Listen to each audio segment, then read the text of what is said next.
Alrighty. Well, So I mentioned earlier we are both. I think we're birthday boys this month, both of us, right? You August have an 30th. August birthday. I have an August birthday. So happy birthday to you once again, Likewise, Mike. Leos are the best.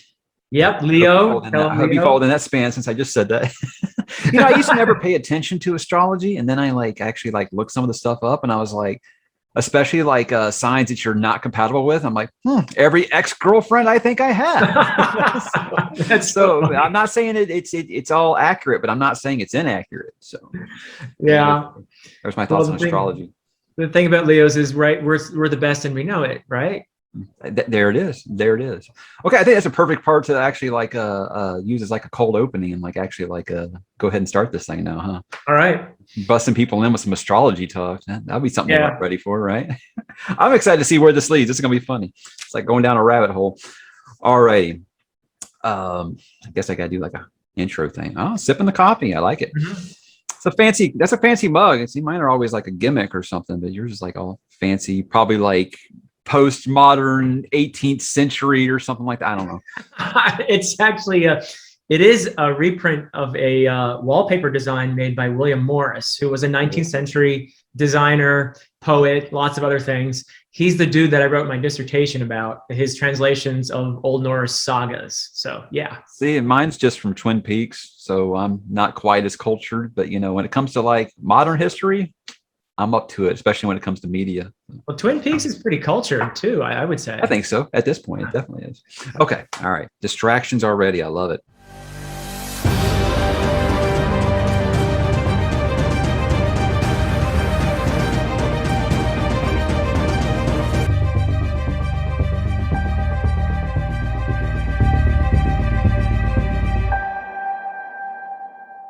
Hey, what's up, bookworms? Welcome back to another episode of Talk About Nothing. Yes, that is the unofficial title now. And if you guys are Seinfeld fans at all, you understand how I came up with that name. But my guest today, very privileged honor on my behalf, because I think you guys, he really needs no introduction from me because I talk about him weekly and he stands on his own as one of the best, but obviously one of the nicest human beings on the planet. I'd like to welcome Dr. Philip Chase to the channel. What is going on, my friend?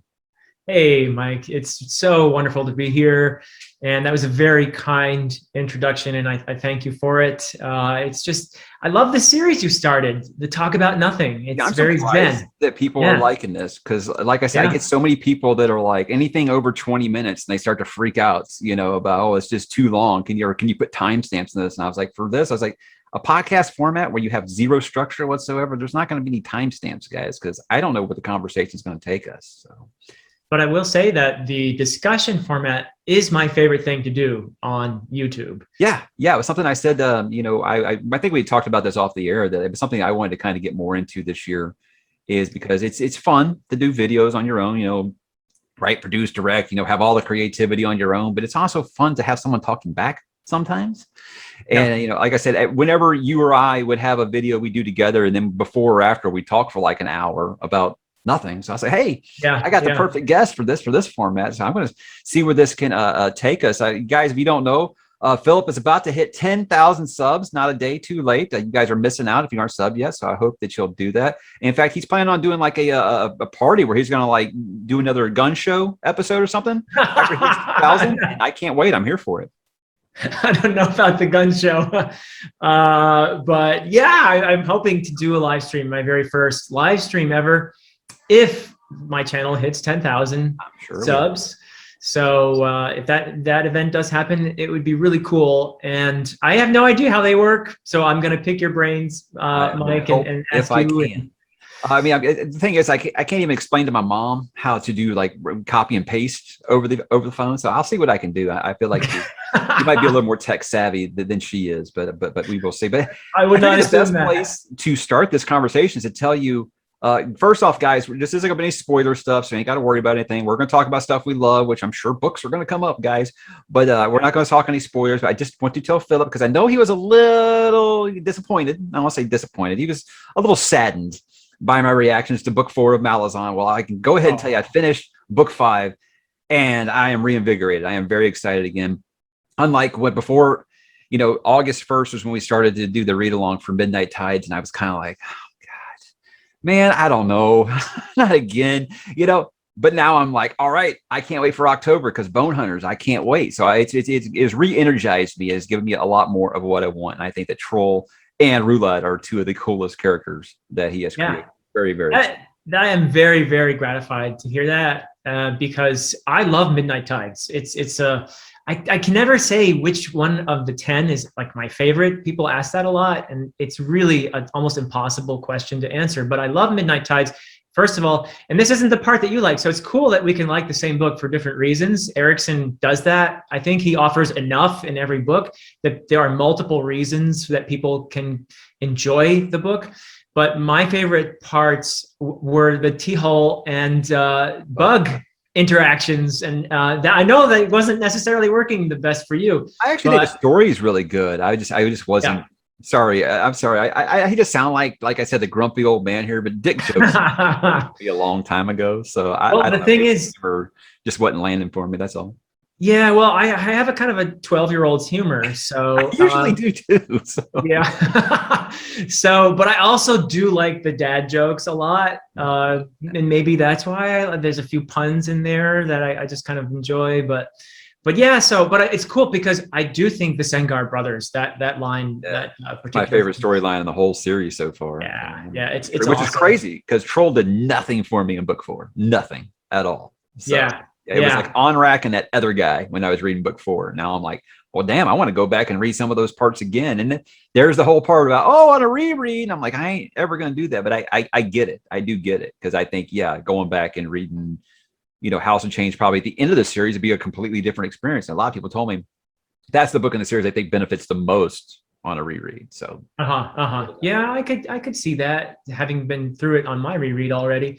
But the Trolls arc is, without getting into specifics, it's pretty awesome, I think. But Midnight Tides is cool because one of the reasons I like it too is that constant back and forth, especially in the beginning, between the more high, serious, tragic elements with the Tice Edur, and then you have that contrasted with the more comedic stuff, which is taking place in Leatheros. Yeah, so I love watching you and AP talk about these and seeing how I say everything completely wrong, because I say Tist Eater, I say Letheric, see all this stuff completely different. But you know what? I got to believe that an author like Erikson's just happy people are reading it, and say it however you want. He's not going to be upset. I'll find out. I'm supposed to talk to him.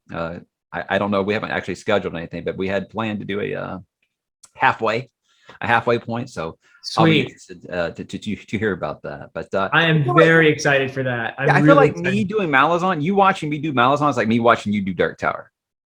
Yeah, that's probably a good comparison, I would say. I would say, because you obviously Dark Tower, and I'm just getting into it. It's a lot of fun. But wow, I'm really excited for you to have the chance to talk with Erikson. He's a really nice guy. I'm very fortunate that because of AP, I've had the chance to talk with Stephen Erikson a few times, and he's such a nice, laid back.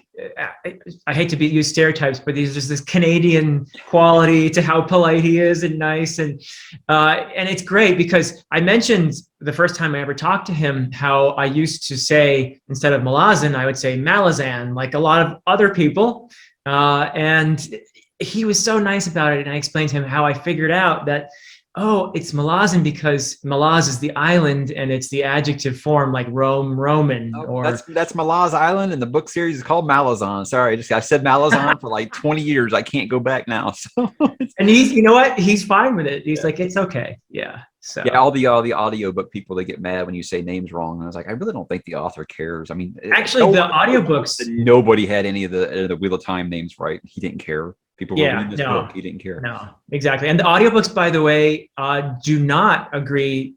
For the Malazan Book of the Fallen, I believe they don't agree with Erikson's pronunciations. So just to add to the mix, I guess. From what I've heard, they won't even say the same name the same way in consecutive books. So it doesn't, even they don't know. So hey. Yeah.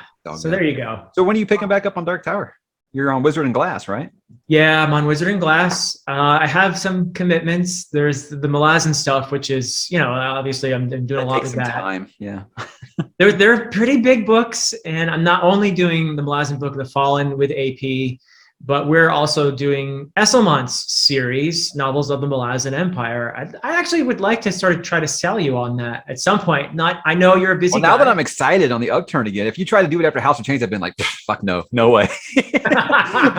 but now I might be, oh, okay, well, yeah, because I am interested in like, you know, the Ascendants, and I am interested in like Rake and Kaladin Brood and Calor, like their boy bands and stuff like that. So yeah, I'm interested. Yeah, a lot of the cool stuff in the Malazan Book of the Fallen gets elaborated on in Novels of the Malazan Empire. You know, for example, if you want to know more about the Moranth, or if you want to know more about the Sagula, right? If you want to know more about these things, Esslemont, he does that stuff in depth. So there's just a lot of cool stuff he does. Plus, I just think I think he's one of the most underrated fantasy writers today.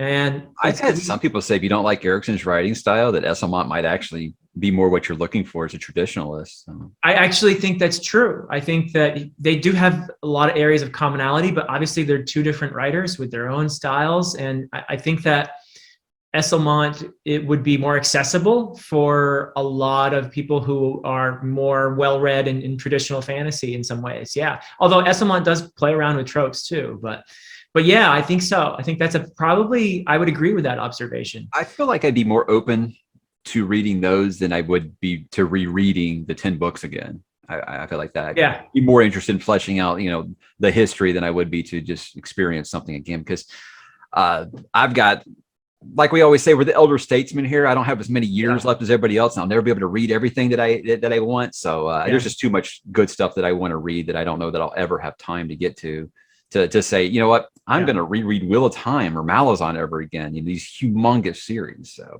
they're big. But yeah, I think in a disrespect thing.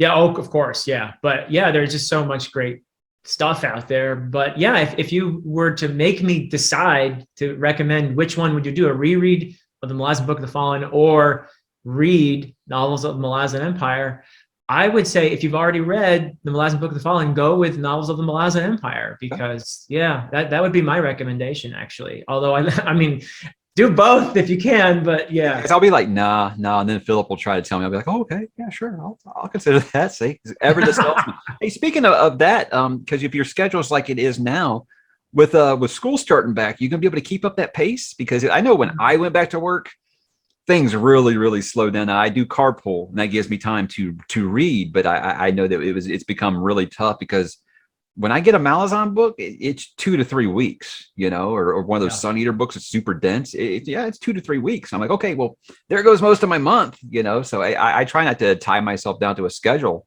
and stuff like that. But I foolishly lashed myself into so many rereads or channel cooperations and stuff, which I know that you're doing as well. Is that going to be hard for you when school starts back here? It's going to be harder. Yeah, no doubt about it, because I'm doing the Malazan reads, which is #1 priority for me. And then I'm also doing some other read-alongs. Let's see, Blood and Bone I'm doing right now with Petrick and all those guys. I love Gwyn. It's been a great year for getting to know Gwyn's writing for me. And I'm doing a couple like collaborations. Speaking of Gwyn, with the Gwyn brothers, we're doing some medieval type collaborations. So, which is perfectly fitting, because they know a lot. They're incredibly. They're going to be in full armor probably when they do that episode with you, right? Yeah. Well, Ed was wearing chainmail when we did our first one on Old English poems. And we're going to do an Arthurian one, and I think I would like to do an Old Norse thing with them as well. So yeah, I think I'm going to ask John to come back on the channel. Yeah, we're on the first one now. Ask him to come back on the channel. I'm going to ask him if he'll wear the helmet the whole interview this time. I think that would sweet increase his brand. Embrace, stay on brand, John. Come on. Yeah, no, that'd be awesome. He's such a nice guy, and I wish I could cover of Bloodsworn. He's actually wearing full plate in his author photo, so good for him. Oh, nice. Yeah. I'm a little jealous of all that, all the armor and the swords and everything they have. That's really cool. But I splurged one time on some cosplay gear, and it was a dress up like the Dread Pirate Wesley from Princess Bride. And I lost 80 pounds, so none of it fits anymore. So good times. Oh. Yeah, I know you're going to make a video on that, the keto thing, right? I am just because I have so many people ask me about it. A lot of people think that you do that like to brag or to show off, or you know, like people who go to the gym on day one to take a selfie and that's it. And it's like, no, just, I have so many people ask me about it. And I feel like it really helped me, you know, it really helped clear my head and things like that. I wouldn't have been able to consume as many books as I did before that and things like that. So it's more than just like weight loss. It's all kinds of things I want to talk about. And I think I'm going to do it this weekend. I don't know. Depends on how the kids act, you know? I think it's inspirational, actually. And I do also agree that there is a connection between your physical health and your mental capacity. Absolutely. Absolutely. I absolutely see that. You know, that's why I try to stay active. I do the tennis.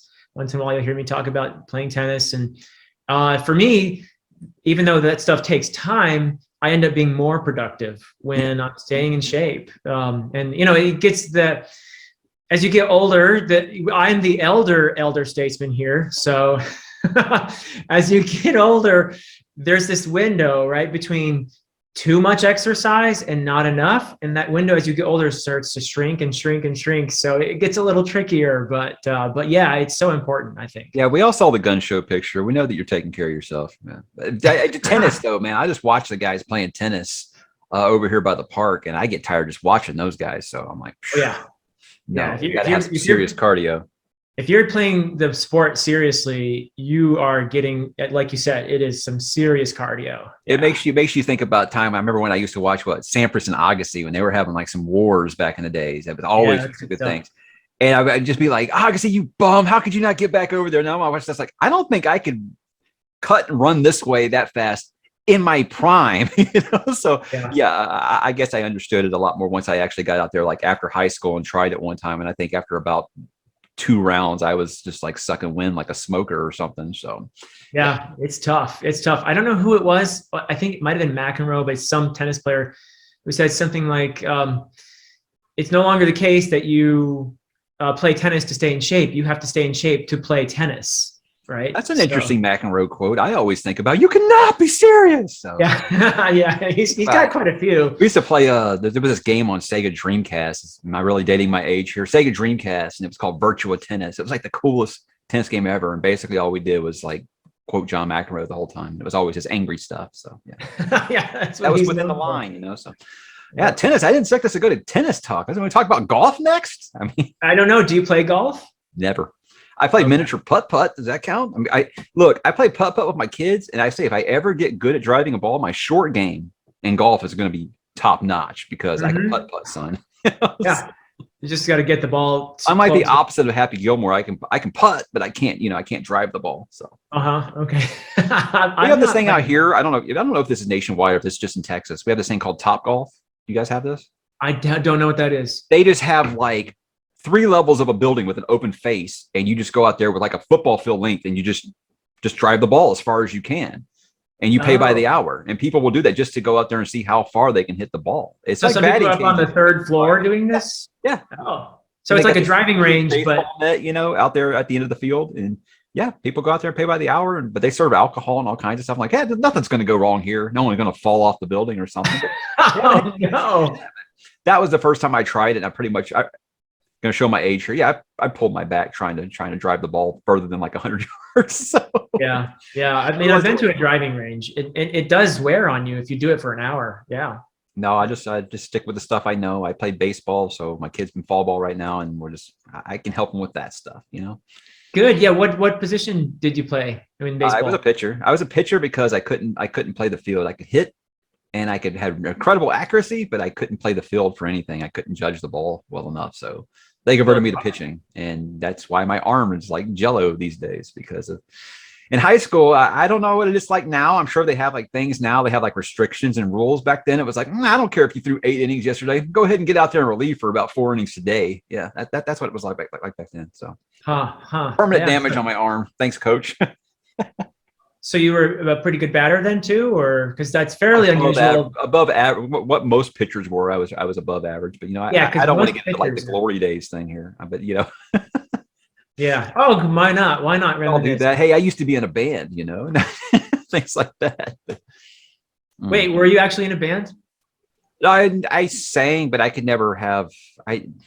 It's kind of like I am with this channel. I like to have my own creativity too much to really. It's not that I'm uncontrollable or whatever, or not good at collaborating. I have ideas and I want to use them, you know. Yeah. And if you're in a band and there's 4 other people that are against it, you get pissy about it, and think about, I'm way more laid back now, but when I was in the younger days, no, I was not. I was not positive like I am now, and I was not laid back like I am now. Like a lot of people tell me, I like your channel because you're just so chill. Well, I wasn't back then. So that's why Mike and a rock band never worked out.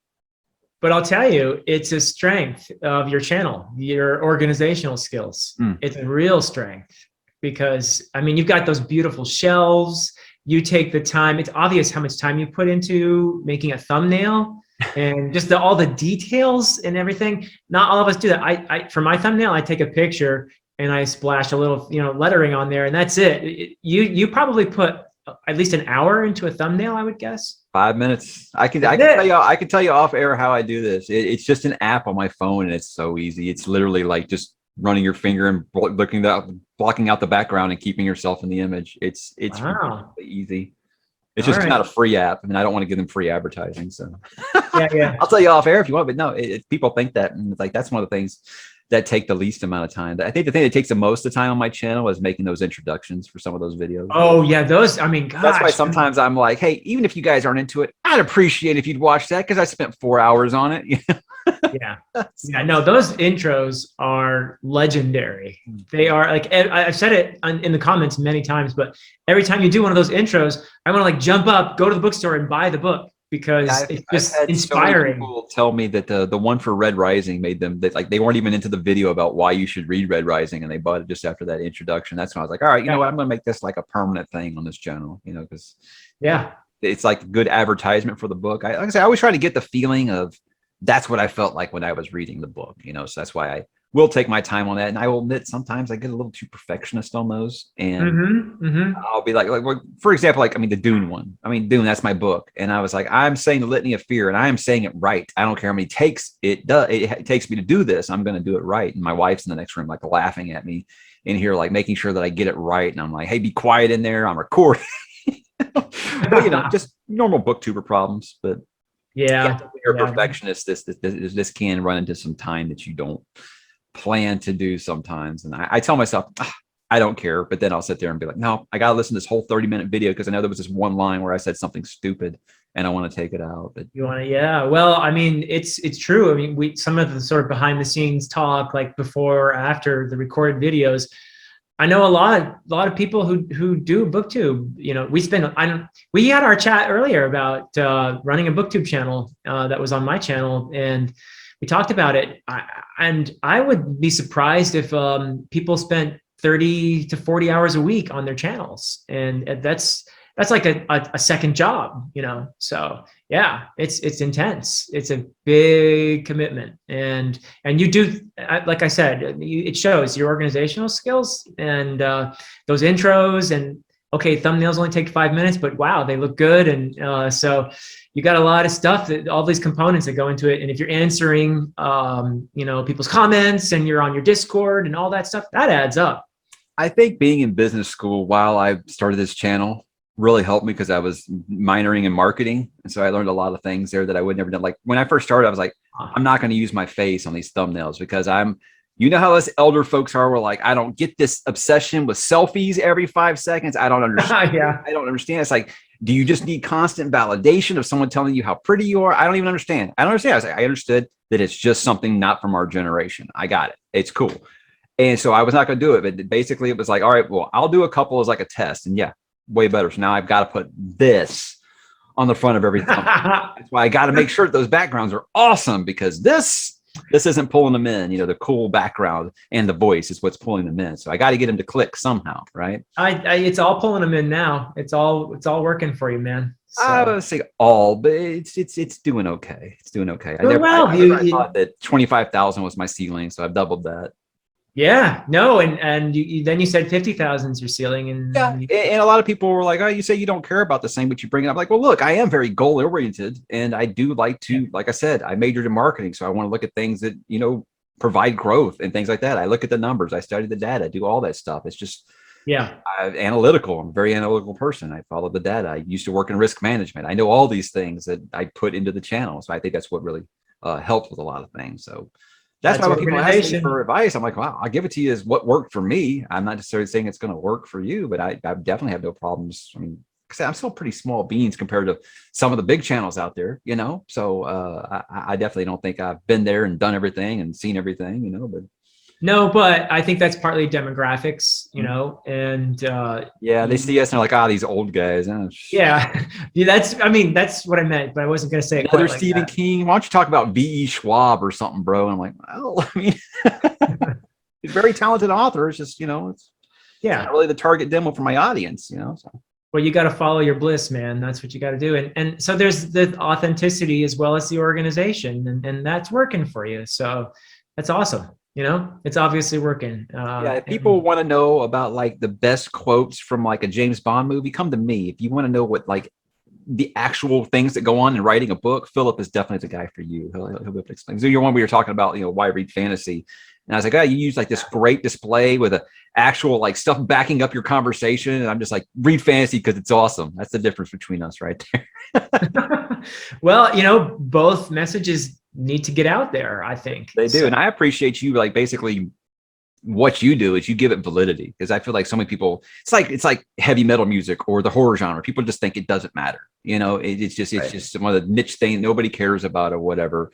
And like, okay, here's this guy with like 8 PhDs. We got like Bruce Banner here, and he's telling us why this fantasy book is like one of the greatest things ever written. So I appreciate that. You bring a lot of validity to it. All you need is like a Tolkien pipe or something when you do your review. I have a pipe, but I don't smoke, so I'd feel like a fake if I had the pipe for a prop. Get the one with like bubbles or something. Then.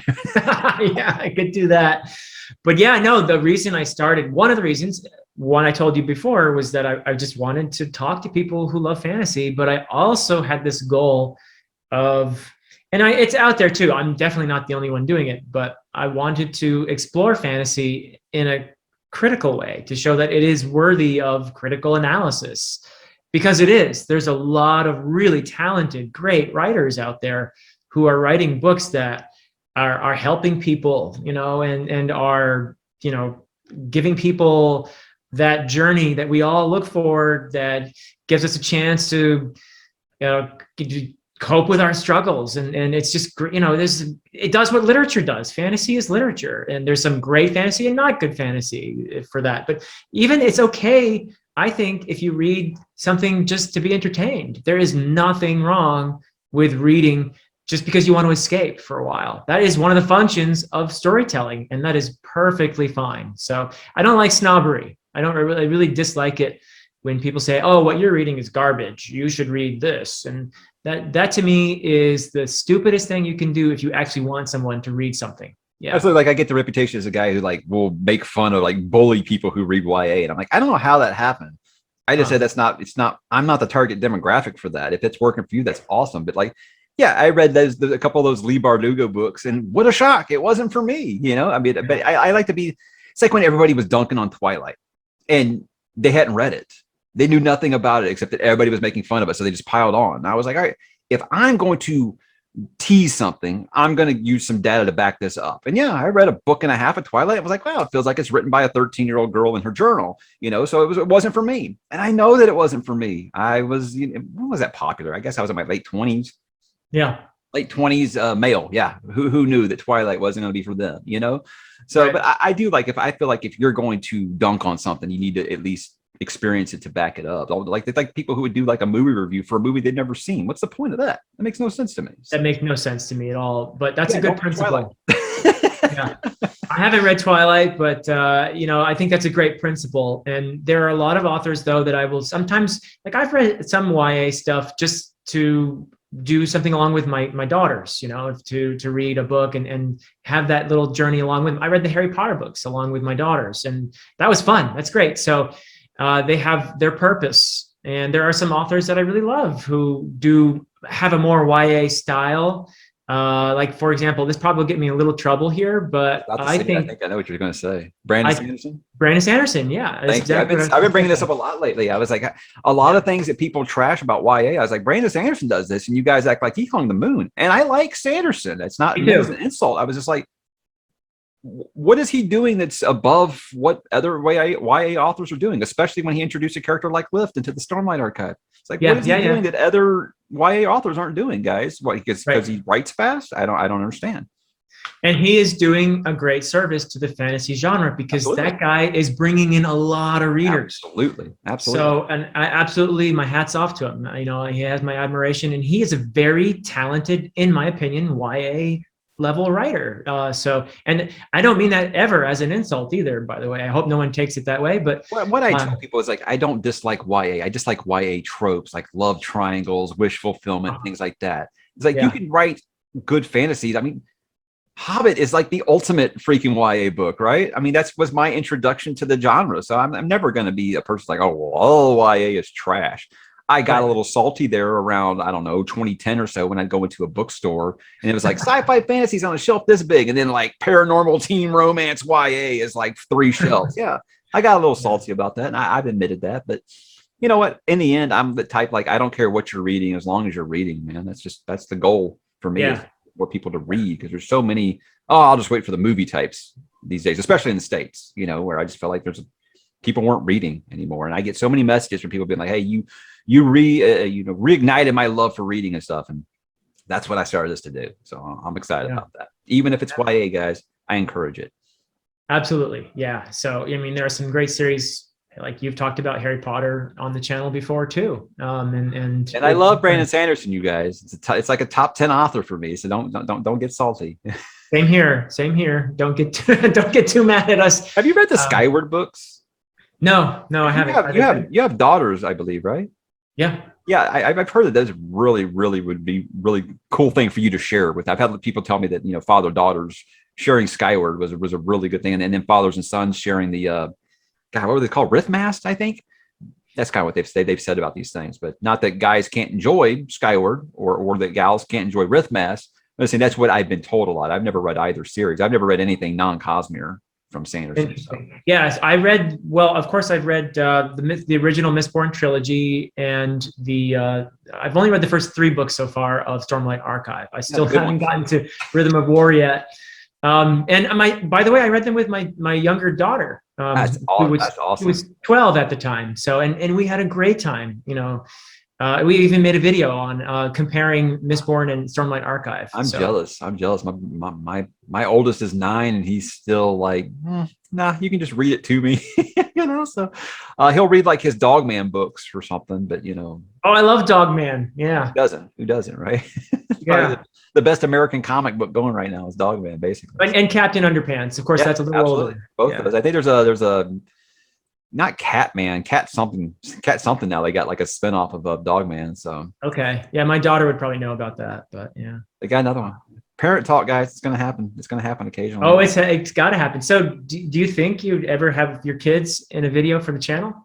We did one. We did the react to the man. Oh yeah, I saw that. Yeah, to the trailer. Yeah. He had gotten really interested in this. Like I said, he was like, okay, look, it's, you know, you're talking about stuff I have no idea about, but obviously, like any kid, he likes to watch YouTubers, you know, mostly gaming streamers and things like that. Yeah. So he was like interested in how it works. But we were gonna do like just a funny review of the first Harry Potter book together. And once the camera got on, actually, once he can see the camera, because you turn around where you can see, you know, make sure you're in the screen, stuff like that. All you want to do is do what kids do, which is make faces in the camera, right? I turned that around, and then he got nervous. So I was like, all right, well, how about I don't even really tell him what we're doing here and just record this Mandalorian trailer reaction or whatever to kind of break him in. But I've asked him a couple times since then, and he's like, no, not yet. So he'll get there, I think, because he's not shy. He just I had things to say in front of a camera, you know. So I had a discussion with my older daughter, who's 23 now, on N.K. Jemisin's Broken Earth trilogy, and I've had several with my younger daughter where we did Harry Potter. It was actually like maybe the 2nd or 3rd video I made for the channel. It's one of the early ones, so it might be a little rough. But yeah, we did Harry Potter. We did the Percy Jackson books, which I haven't read, but she read a lot, and so she basically did the talking for that one, and a couple other videos. It's been a lot of fun, but now that she's entering her teen years, she's kind of like, I don't know if I want to. You know, they get more self-conscious. Absolutely, that's why I was trying to get him while he was young. But yeah. But it's fun, and it's still. And my wife refuses ever to be in a video, so that's not going to happen. But Yeah, I was going to get my wife to do what her favorite book's Alice in Wonderland. I read it for the first time this year, Oh, and cool. or Alice's Adventures in Wonderland rather. And she was like, "Nope." She's like, "You want to have like a phone call about it?" Sure, but yeah, she's not ready to get in front of the camera. So Yeah, we can't all have this gift, right? but she has lots of advice for me, behind the camera. So, but no, doesn't want to be on the channel. No, no, thank you. So what series would you say right now, if you could scrap your TBR completely and there's a series you haven't read before, what would you be most interested in starting? Wow. Well, I've been hearing a lot about Scott Baker's Prince of Nothing. Yeah, Prince of Nothing. That and let's see. It's more it's more the sci-fi genre, but what's his name? I'm blanking now. It's supposed to be like really, really dense. Gene Wolfe. Yes, thank you, Gene Wolfe. Yes, the Book of the New Sun. That probably those two they sound very intriguing to me. So that I guess those two would be my answer. Yeah. I don't know if it was a bad sales job, but someone told me about Gene Wolfe is like Book of New Sun. It's kind of like Malazan, except more dense. And I was like, what yeah, I've heard that too. Okay, well, I'm definitely not starting that until Malazan's finished. But for me, it's got to be Memory, Sorrow, and Thorn, Tad Williams, just because. Oh, yeah. I've told this story a lot that when I first got into Song of Ice and Fire, when I first discovered it around like the year 2000, and I was so excited because my brother was, my gateway into fantasy, all the fantasy books he read. And I called him to talk to him about it. And he was like, man, that ain't nothing but a ripoff of Tad Williams. I'm like, what are you even talking about? So since the year 2000, no matter what I've read, fantasy wise, he's like, well, why don't you just dump that trash and read Memory, Sorrow, and Thorn? It's better than anything you're reading anyway. I always had put it off, and I'm finally doing it next year. And God, I hope I love it after all this ribbing. Or else oh man, it would be awful if you had to say to your brother. Irreconcilable differences, I think, there. If I didn't really like it, so. He might disown you if you don't like this series, I guess, right? But it's funny because it's the trilogy that's really 4 books. I mean, at least the way I have it, it's 4 Green books. Angel Tower. It's like he wrote it as one book, but like they couldn't print it on one book, or else they said the paper would have had to been so thin it would have been cheap, and it would have ripped the pages and it would have fell apart and stuff like that. So it's easy for us to say, we're like, oh yeah, sure, you want to sell 2 books instead of 1 book, but but he still calls it a trilogy. But I'm like, that's when we've got not really a read along, but I'm doing January, February, March, and April. I'm breaking Green Angel Tower into 2 books, because it's ridiculous. It's like they're a both Sanderson book and a half. Yeah. But I always call it my favorite 4-book trilogy. Yeah. And but it is a great read. I actually agree. Oh, you finished it. Oh, I read it years ago. Okay. What do you think have you read Song of Ice and Fire? Oh yeah, like multiple. Do you think that those comparisons are valid? Not entirely. I actually don't agree with the comparison. I think that A Song of Ice and Fire is more visceral and a little more grimdarky than the Memory, Sorrow, and Thorn. Try not to go into it with that attitude of what my brother's instilled in me for 2 decades now. So I'm trying to go into it completely open. I'm like, Tad Williams is supposed to be like one of the best, So I feel bad taking this long to read him, but I hope I enjoy it because everybody on the server right now is talking about Otherland that he's done, and they're talking about how they think that might be something I actually like a little more than Memory, Sorrow, and Thorn. I'm like, well, we're gonna find out, So I've heard it's basically they said that with Memory, Sorrow, and Thorn is imagine if Song of Ice and Fire was written by Robin Hobb. So I'm like, okay, well, that's interesting.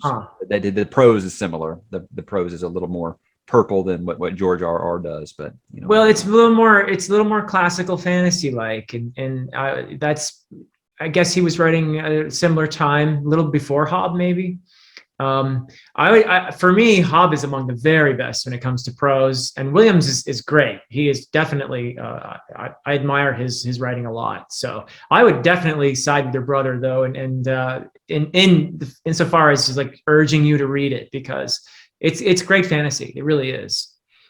To this day, especially after I started this channel and it started getting like some legs, and he's like, see that book thing you're doing is getting some success. And he's like, you said you start Memory, Sorrow, and Thorn. I'm like, no. He's like, so what are you reading? And like, I'm not even done saying what it is. It's like, well, you could just like scrap that and read Memory, Sorrow. Geez. So yeah, he's like the most aggressive commenter that you would have on YouTube. He's kind of like that, but talking on the phone because yeah.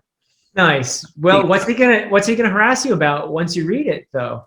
Probably that I don't make enough videos about how great it is or something. I don't know. That's true. He can get you there still. Yeah. He'll find a way. I mean, older brothers. I don't know if you have older siblings, but yeah, I try to explain this to people. It was like a lot of these people I see that got like brothers and sisters that are like real close in age, and they're like best friends. Me and my brother were 6 years apart. We just now talk. You know, we weren't really close growing up.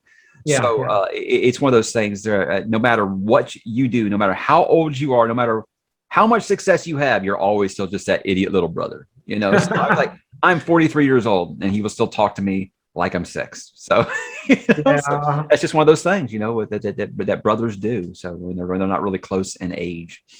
So he'll find something. I'm not worried. I'm not concerned about him finding something to rag on me about. So.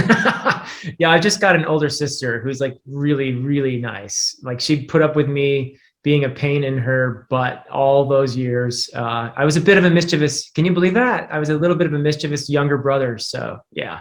It's hard. It's like you think back to your parents and you think that they used to tell you about how they never did anything like that when they were your age. And I'm like, oh yeah, sure you didn't. Sure you didn't. And now I look at it and I'm like, well, I never would have thought this age I'd be acting like this. And I'm sure my kids probably think I'm like a stick in the mud. And sometimes I'm like, man, you should have met my parents, bro. You know? So. Yeah. Oh yeah, the number of times I have been told that I'm boring and old by my daughters. Yeah, that's good times. Yeah. I think it was when I turned 40. It was like, oh, so you're 40. Congratulations. And he's just like so nonchalant about it. I'm like, you're 6, shut up, you know? But they say out of the mouths of youth, yeah, sometimes they say stuff that's just like, wow, you know? And then, you know, my youngest is on the spectrum. So he says stuff even more ridiculous. And it's just like, doesn't know any better, right? At least that's what I'm going to tell myself, you know? Dad, your hair is really thin. Thanks, buddy. So, the honesty of children. Yeah. It's one of those things. It's like, I appreciate it. Because, you know, I don't think I suffered from an ego problem at all. And they definitely helped me keep that in check for sure, you know. So. Oh, yeah. Yeah. The old ego gets bruised more and more the older you get. So it's good for you. Probably. I was trying to think about more book questions here. How about this? Okay. What's the most popular book series that you've read you really didn't really care for, even if it might not be that popular of an opinion? You have any unpopular opinions? Because, you know, mine's Name of the Wind. That was my unpopular opinion that kind of helped build this channel a little bit, I think. So do you think you have one, an unpopular, something that everybody seems to love except you? I don't have one like Name of the Wind like you. Like, I actually like that one. Everybody does. That's why it's unpopular. Yeah. Do I have I tried the what's that series? Lightbringer, the Brent Weeks one. Oh God. Yeah. I tried that just before starting the channel. And I read the first book, The Black Prism. Is that what it is? The first book? Prism, yep. Mm-hmm. And I actually think it's a bit like Sanderson, but he's not quite as good as Sanderson. In that you have a sort of elaborate magic system. His is color-based. And I thought that was, you know, he did some thoughtful things with that. And I thought he's got some talent as a writer. It's just that, and what I've said, and I do not mean to sound at all mean when I say this, but I think I would have really enjoyed that series if I had read it when I was young, like maybe, you know, 12, 13 or 14, somewhere in there. I would have really had a good time with it. But trying to read it as a, you know, somebody in his late 40s, it didn't work so well for me. And I don't know why exactly. It felt more YAE, but I know why. I did a whole video on this channel called Why I Gave Up on Brent Weeks. So I got lots. Yeah. But like Sanders, I mean, he's doing a good thing. I think he's bringing, you know, readers into the genre too. Obviously, he's successful, so you know he's doing something so many right. People, like I said, I did not like his Night Angel trilogy, and there's so many people that were like, "Oh, that's what got me into fantasy," and I'm like, "Awesome, that's awesome. I'm glad." How old were you? And they're like 10. I'm like, well, okay, you know. So yeah, so there you go. But yeah, so that one may be my most controversial, unpopular opinion. There were things. I think that's a series that people are so mixed on, and it seems like more people than not didn't care for the way that it ended. So. Oh yeah, I didn't even get to. I read the first book. I did not DNF it, but then I knew I wasn't going to continue the series though. Yeah, but Poppy War trilogy I liked a lot, but I had complaints about.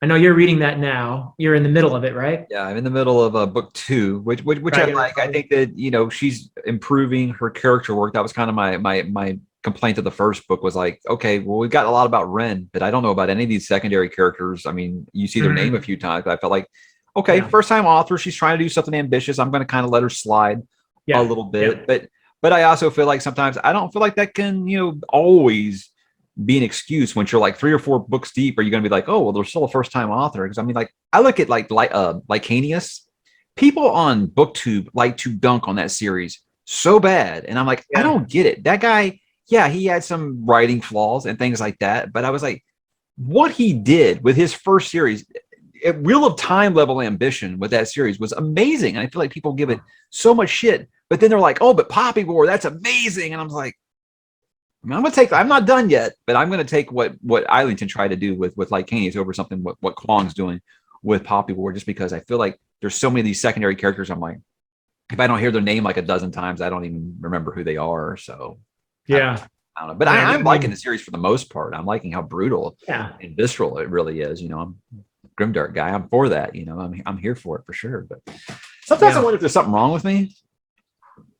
Because how much I like brutality in books and stuff like that. No, because it's a safe, if you're reading it in a book, it's a safe place to deal with stuff, you know. It's where you get the benefit of confronting some pretty nasty stuff, but doing it, you know, from the comfort of your chair or wherever you read. So I don't think that's at all. I think that, I mean, there's a lot of suffering happens in fantasy, you know, from Tolkien to Poppy War, you know, all the. I always love about Tolkien is people are like, oh, well, nobody dies in that series. I'm like, read Silmarillion.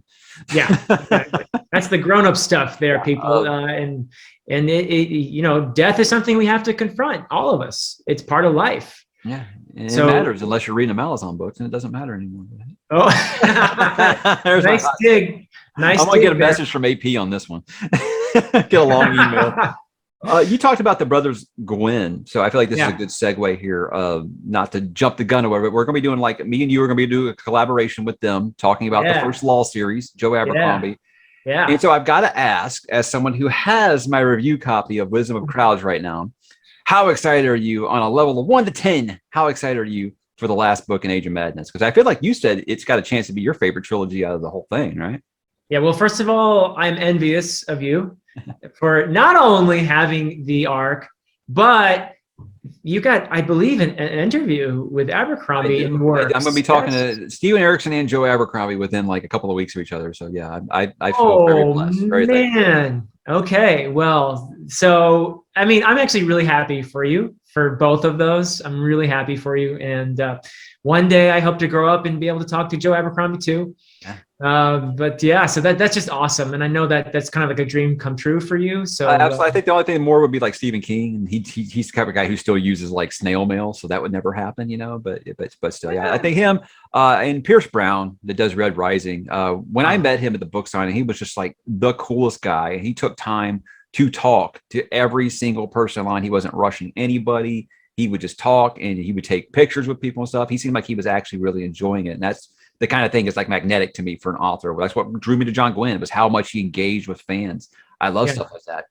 And I want to keep telling myself that Pierce Brown's the type that unplugs really from social media when he's writing, and he's writing his 6th book right now.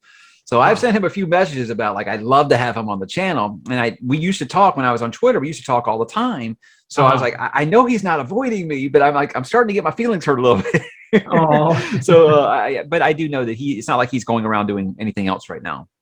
And he did recently do an Instagram post where he said he had to make the tough decision of taking the last 200 pages of manuscript that he had written for the last book and throw them in the garbage because he wasn't satisfied with it. Wow. So yeah, I think he's struggling a little bit with that right now. So I'm going to cut him some slack, but hopefully when that book's get to release date, maybe he'll check his email finally and get back to me.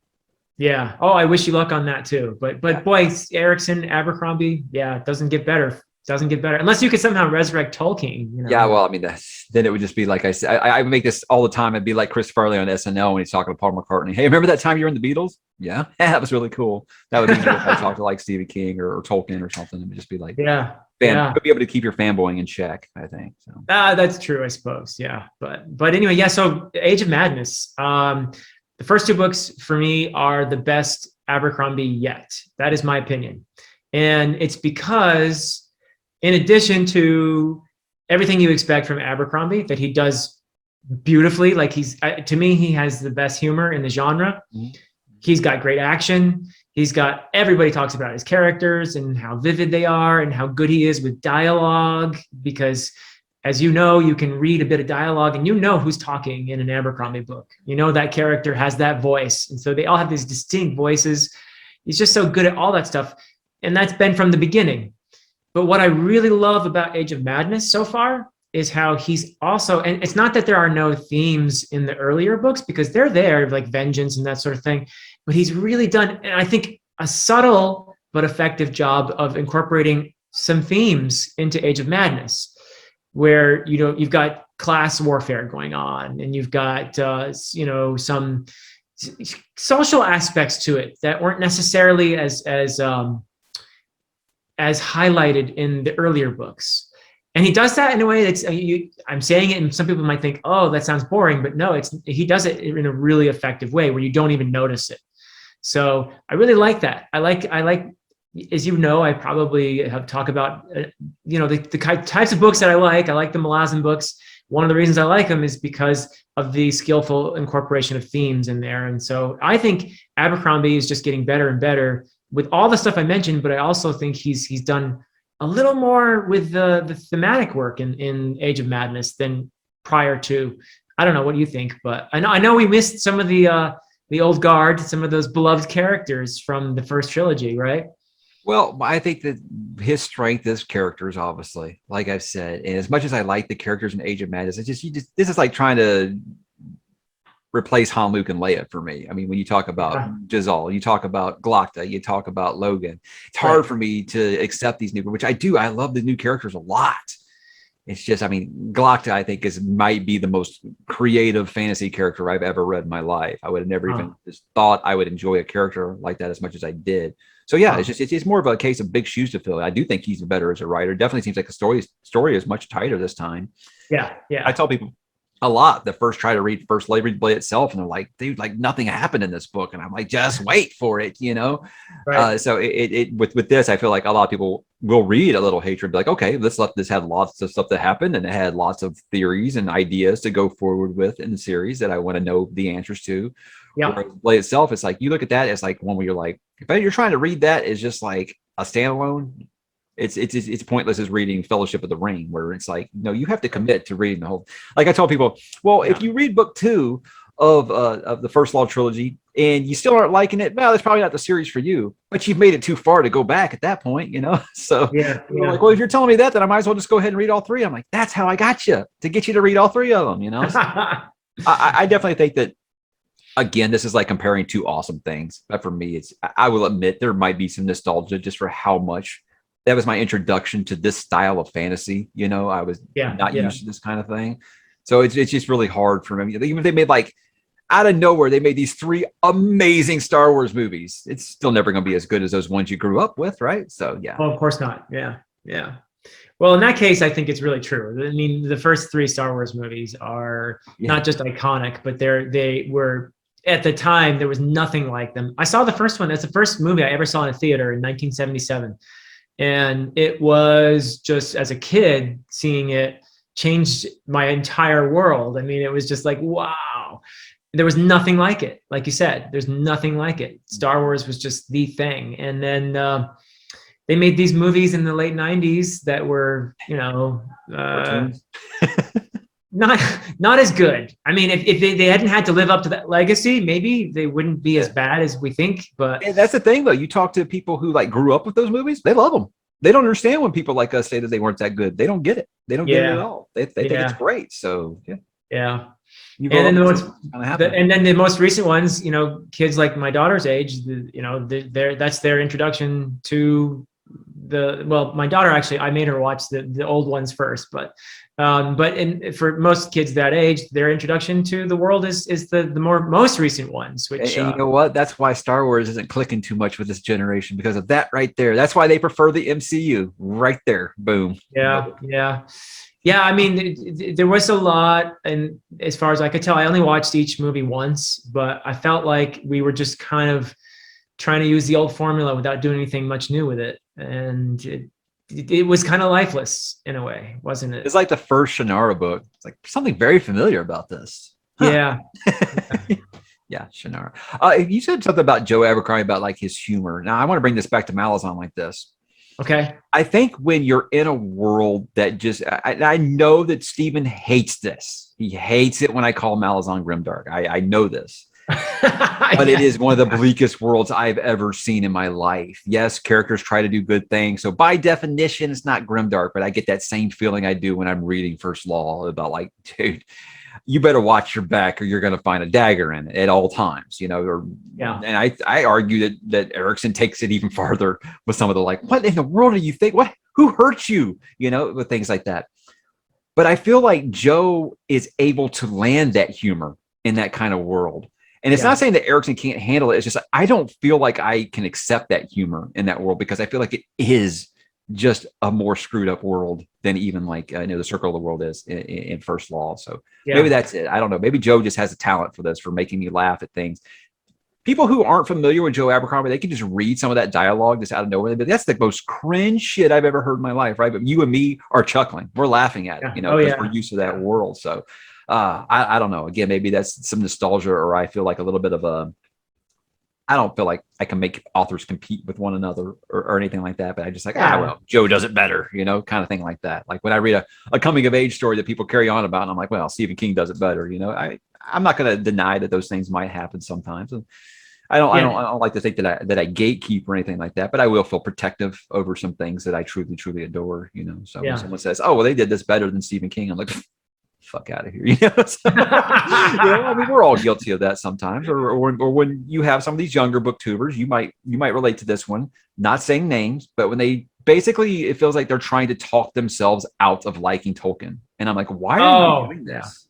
I don't get why you're doing this. I'm not saying you have to unabashedly love it like everyone else, but I just feel like what you're doing right now is you're taking something that you actually enjoyed and you're trying to talk yourself out of liking it. And I don't understand. It's something I feel like the current generation does. It's like a really great movie. I put the comparison like this with The Mandalorian on Disney Plus.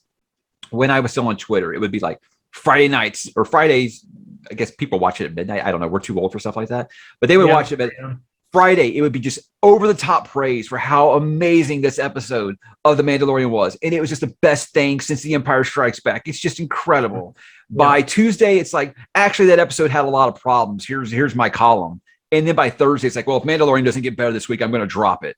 And then Friday, that's the most amazing thing. And the cycle just repeats. It's like, why are you guys talking yourselves out of stuff that you like? Just enjoy it. It's Star Wars, man. Just enjoy it. You know, so I feel like they're doing that with Tolkien. They're trying to talk themselves out of liking stuff. And I hate that. I hate that so much. Well, I think I have some reasons why. First, I want to go back to what you were talking about with Erickson and the humor. And I do love Stephen Erickson's humor. I think it's great. And it does help me in moments. It's cathartic at times in the midst of what is definitely, there's some bleak stuff that happens in there. Really messed up, tough stuff that happens in there. But I've tried before to convince you about the whole, no, it's not quite grimdark, because there's this underlying empathy theme in there, this underlying compassion theme. So I'm not going to do that again, but I will just say, watch the Dead House Gates discussion, guys. He goes on for like 15 minutes. It was really good. Yeah, it was good. We had a good time. I did not completely convince you, obviously. It's about one of the few good times I think you can have with Dead House Gates. Was that discussion? I cried. Still my number one, by the way. I really like Midnight Tides, but Dead House Gates haunted me for like 6 weeks after. Yeah. Oh, I know why. I did it. I know why. I mean, I'm sorry. I cut you off. Go. No. It's perfectly fine. So I remember where I was going. So I was just going to say, in regard to that, when you get to the end of the series, that's when I want to hear what you think, if it's still grimdark or not. That's all I'm going to say. Okay. Yeah. I said, right now, it feels like, okay, well, we just slaughtered like 10,000 children, but this one character pet a dog, so it's not grimdark. That's what it feels like right now. So I was like, the overlying theme of the series might not be grimdark, but it feels like it right now. So well, I mean, stuff happens in fantasy, that's for sure. But yeah, so back to Tolkien though, because I do want to talk about that too, because I think this is important to us, and I think it should be important because it's a bit of a, the, reaction to daddy, Tolkien's like the daddy. And what happens with kids, right? So with kids, when they're little, they like worship you, right? You can walk on water, like when when my older daughter was like 4 years old, one day she looked up at me and she said, "Daddy, you're the strongest man in the world, right?" Yeah. And I She said, saw the gun show picture too, huh? "Yeah, exactly." And I looked at her and I said, "Yes, I am." Yeah, right. Well, what happens is when they get to be teenagers, what often happens is you go from superhero to Super lamest person in the world, right? So and they don't want to even be caught near you. So it's just like night and day. But eventually they grow up and they realize that you're just a human being. You're not a superhero. You're not the lamest person in the world. And I think sometimes with Tolkien, there's this sort of daddy thing going on where he's the big daddy of the genre because he's been putting, he's done it. He did a lot to make fantasy a thing. He did not invent fantasy by any means. He had a lot of predecessors that I've talked about before, but he made it super popular. And a lot of people tried to imitate him. And for 40 years, for a long time, every book was, before everybody was comparing things to A Song of Ice and Fire, they were comparing it to Tolkien. So at least George Martin gave us something else to compare every fantasy book. Back then it was Lord of the Rings meets blank. Like now everything is Game of Thrones meets blank. Yeah, exactly. And in some cases it was basically a ripoff, like the first Shannara book. So I do think there's a bit of this happens all the time when something is really popular. There's usually a reaction against it at a certain point. And it's popular to bash Tolkien because he was popular once. But I think eventually people will come back and realize his place in the genre and maybe even have a more like balanced perception of it. He's not perfect. There are things you can pick on when it comes to Tolkien, but he's also not as lame as some people seem to be asserting. So I don't know. We'll see. I think people will still be reading Lord of the Rings for a long time, though. Well, after we're gone, yeah. So what I'm hearing here is you're saying that people, booktubers that talk themselves out liking Tolkien, that they have daddy issues. don't. I'm going to get in big trouble here.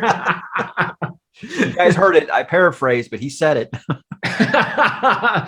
I get upset about it because like there are some super popular booktubers and people are like, "Oh, why do you care if their review of that was different than yours?" It's like, no, I say anybody can have an opinion about these things. Obviously, mine is just my opinion. What I hate is when some of these people have a huge platform and they're basically telling them not to read this author that I love. And I that's not the type of reviews that I do. I never tell anybody. I tell them all the time, make up your own mind. Don't take my word as gospel. But I don't think that all reviewers are like that. And I get so many people are like, "Oh, well, such and such reviewed this book, and I was going to read it before they said bad things about it." And I was like, man, I really wish that you guys would not just write off Stephen King or write off Tolkien because blank booktuber said, "Oh, well, their books aren't that good." And it just it's a me thing. Well, it's an example for me. I mean, you're actually in a big way responsible for me reading Stephen King because I hate to admit this, but I didn't read Stephen King because I just assumed it couldn't be that good because it's popular, right? That's a terrible thing to admit. Sarah's going to come get you for this. No. Yeah. But no, I mean, I don't like snobbery. So I convinced myself, well, I should give this a try because I heard from viewers and I saw you loving the book so much. And I thought, let's do this Dark Tower thing. And I have put it in my top 10 now, and I'm only 3 books in. So I think it's brilliant stuff. It's different from anything else I've ever read. And King is a master of observing humanity in a way that is just unflinching, in a way that's different from any other writer I've seen. So I love it. And so, yeah, I mean, it's a shame that if people do hear a booktuber say, "I didn't like this," and on the basis of that, decide not to read a book. I mean, that's just that's unfortunate. AP Canavan made a video recently about reviewing books, and he made this very, I think, helpful distinction between a reader-centric review and a text-centric review. In other words, if you're doing a reader-centric review, you're talking about, this didn't work for me, or I enjoyed this book, or it's basically a how did I feel about it kind of approach. And you see that a lot, and that's fine. That's perfectly fine. You see it a lot on Booktube. And then the other one is a text-centered kind of review where you talk about, okay, so what are some of the influences maybe that you see in here, or how does the narration work? What kind of narrator do we have here? And what kind of surprises does that result in? Or you do a character analysis. These characters feel very fleshed out and well-rounded, or this character is a good, symbol, that kind of thing. Where you're talking about the text. That also is important and helpful. And I think the best review might even be a combination of the two, where you're doing, here's my analysis of the text, which is going to be very informative for potential readers. Because they hear this and they think, oh, I like first person narrations where you have a strong central character, like Name of the Wind or something like that, or Poppy War. Well, that's the Poppy War is not first person, but anyway, strong central character. So that's good. But I think it's also for viewers of like your channel who are regular watchers. They're going to know from your reactions often if they're going to like a book, because, oh, Mike likes this and I have pretty similar tastes to Mike, so maybe I'll give this a try, So I think it would be good to have a little more clarity out there. And I think what AP did was really helpful. I wish more people would watch that video, but I wish more people would watch AP. So yeah, there. I mean, he's growing at a rate, but I think that a lot of people assume that he's just a Malazan guy, which, I mean, obviously he's not his favorite. No. But he's got so much more than just that, and I'm looking forward to having him on one of these talk about nothings here in the near future. Oh, that would be awesome. That. Yeah. And I got a stipulation with it, is that we're not going to talk about Malazan, because when me and him did our discussion for Memories of Ice, where we talked like 2+ hours, like we talked like an hour beforehand and like a half hour after. Oh yeah. About everything except Malazan. I was like, dude, we should have kept recording here. So I'm interested. I thought I had some takes that might ruffle some feathers. He's got something I'm going to definitely bring to the forefront on a very, very popular 14-book series that we'll talk about when that time comes. If you guys can. Well, keep in mind that the dude has a PhD in fantasy literature. Yeah. So I'm like a fake. I have a PhD, but it's in medieval literature. He's literally a master in this genre. Literally. And he is. So he could easily talk for hours and not once talk about the Malazan series. Yeah. He could do that because he's read virtually everything else. So you should definitely have him on. And I think it would be a lot of fun. Yeah. Yes, most of your videos now, it seems like, are you and AP, or most of his videos are rather you and him. Yeah. There's a lot of collabs. Oh, by the way, so he is going to, when we're done with the Malazan series, we are planning. Yeah, we're going to finish eventually. So we're going to move on to some other stuff. So you finished rereading all 10? No, we're not done yet. I'm saying when we finish. Yeah. Oh, okay. All right. Yeah, we're only on book 7 now. Yeah. I didn't think you were that far ahead of me. All right. No. We're just barely keeping ahead of you, actually. The thing is, we're going to do, I think we're planning on some Robin Hobb next year. Oh, nice. And we're planning on some David Gemmell. And I need to do that one, man. Everyone, when I started doing Gwyn, I got so many comments about, well, if you're liking John Gwyn, I think you'd love David Gemmell a lot. So I have Drenai. Gemmell is definitely, because I just talked to the Gwyn brothers, and it wasn't while we were recording, but we were talking about Gemmell as well. And he is an influence on their dad. And he's a big influence on Abercrombie as well, I've heard. So, yeah. Him and, God, what's his name? Bernard Cornwell are two that I really would like to get into, especially since I love Arthurian legend stuff, and his Warlord Chronicles is supposed to be like the best retelling of the Arthur legend there is. So, cool. I think I would start there before I start with the Last Kingdom books. So, I mean, I've read some of Cornwell's Anglo-Saxon stuff, but that's another author I need to read more of for sure. I do like historical fiction too. Just wish we could clone ourselves and just I could be the version that just gets to sit around and read, and the other one could handle all the adult stuff. That would be really cool, right? That would be handy. Yeah, that would be really nice. Because there's so many books, and I'm never going to get to them all. There's just so many, and I have some that I keep recycling through my TBR. Not because I don't want to read them, but just because I made these priorities because of, read-alongs and other things. So, but that's how it is. Just try to enjoy the moment, I guess, right? All right, I got some left field questions for you now. Okay. What would you say, gun to your head, you can only watch this one television series for the rest of your life? What is it? Oh God. So I don't actually have television, and I don't know a lot about what's out there. I'm pretty pathetic when it comes to television. Yeah, but surely you watched TV when you were younger. So that I did, yeah. Like my favorites from the '90s. So yeah, I got you. Oh man, the last show I really watched, and I didn't watch it as a show so much, but it was Game of Thrones. So how many years has that been? I don't know. But feels like a million. Yeah. I mean, we kind of all want to forget that last season, I think, but yeah, no, if I could, oh, wow. I mean, I did watch as a kid. Absolutely. I don't know. They're making a new Lord of the Rings show, right? I don't know if that's going to be good or not, though. I'm scared, actually. I'll just say I'm not being negative. I'm not holding my breath. How about that? Yeah. I said this in my live stream. I feel like it's really hard to catch lightning in a bottle twice. And I think The Hobbit proved that you can't catch that lightning in a bottle twice. So yeah. That's surprised because I would love to have more good fantasy television. It'd be really, really great. Yeah. Well, Wheel of Time is coming up as well too. Because all it takes is a few bombs, and all of a sudden it goes back into the locker for the next 20 years until someone wants to try again. So yeah, because that is one thing Game of Thrones did, was it sort of made it the hot new thing, and everybody's trying to replicate that success. Well, look, man, I stumped for years for them to adapt Dark Tower into a movie or a TV show.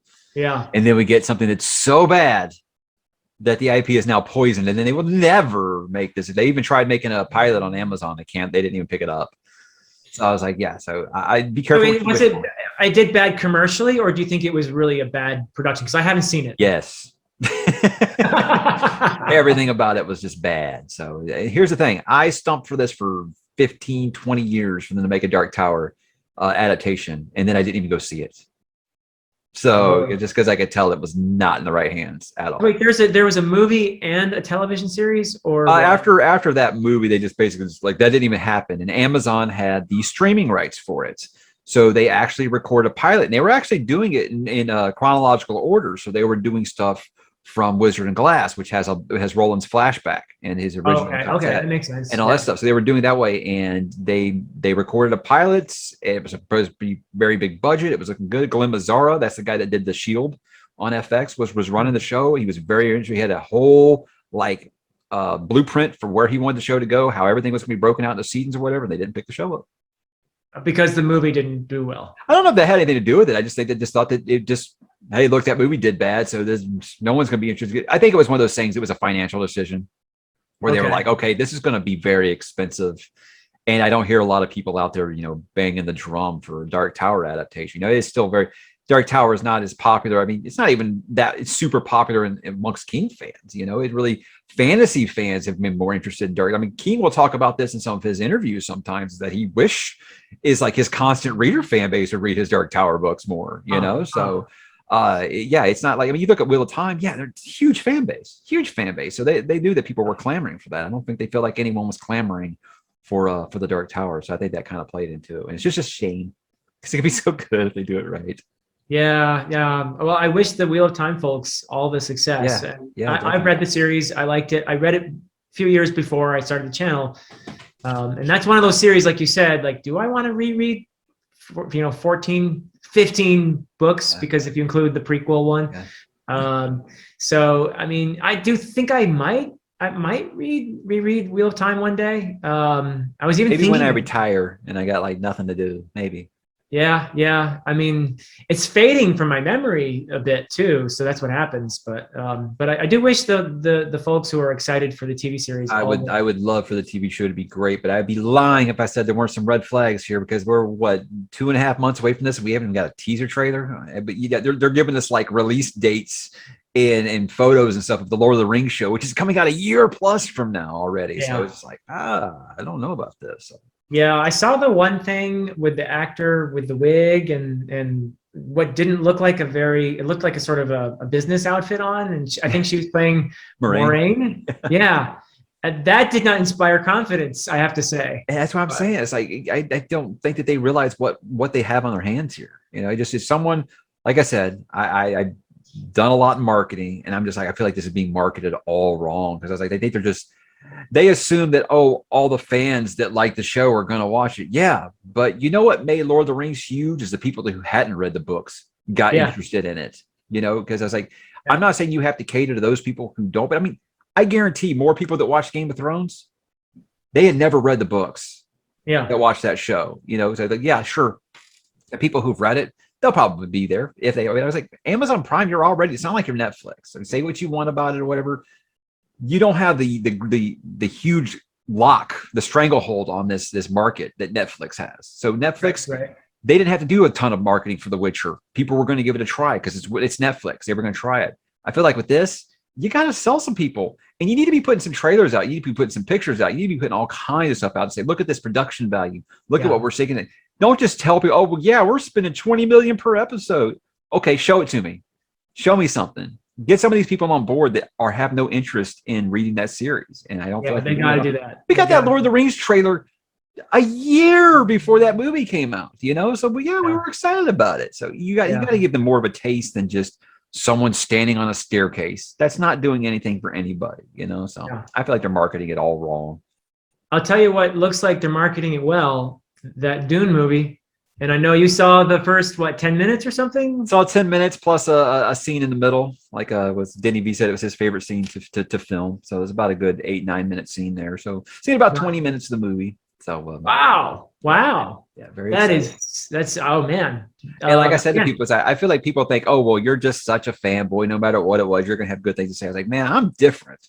If I think it's trash, I'm gonna tell you how disappointed I am. And I was like, exactly, because you're a fan of the book. You're gonna be mad if you're gonna be way harder on it. And I just said that this was the first time, and it's not just because of the IP. It's just because of what I saw. I was like, this is the first time I feel like since Lord of the Rings where I just feel like this is going to be something that's like, you need to see this. And people are going to be talking a decade from now about when they saw that on the theater, like a Jurassic Park or like a Star Wars or like a Lord of the Rings. Like they'll be talking about, I remember seeing that in the theater and it really completely just blew my mind. I really feel like this has the opportunity to do that.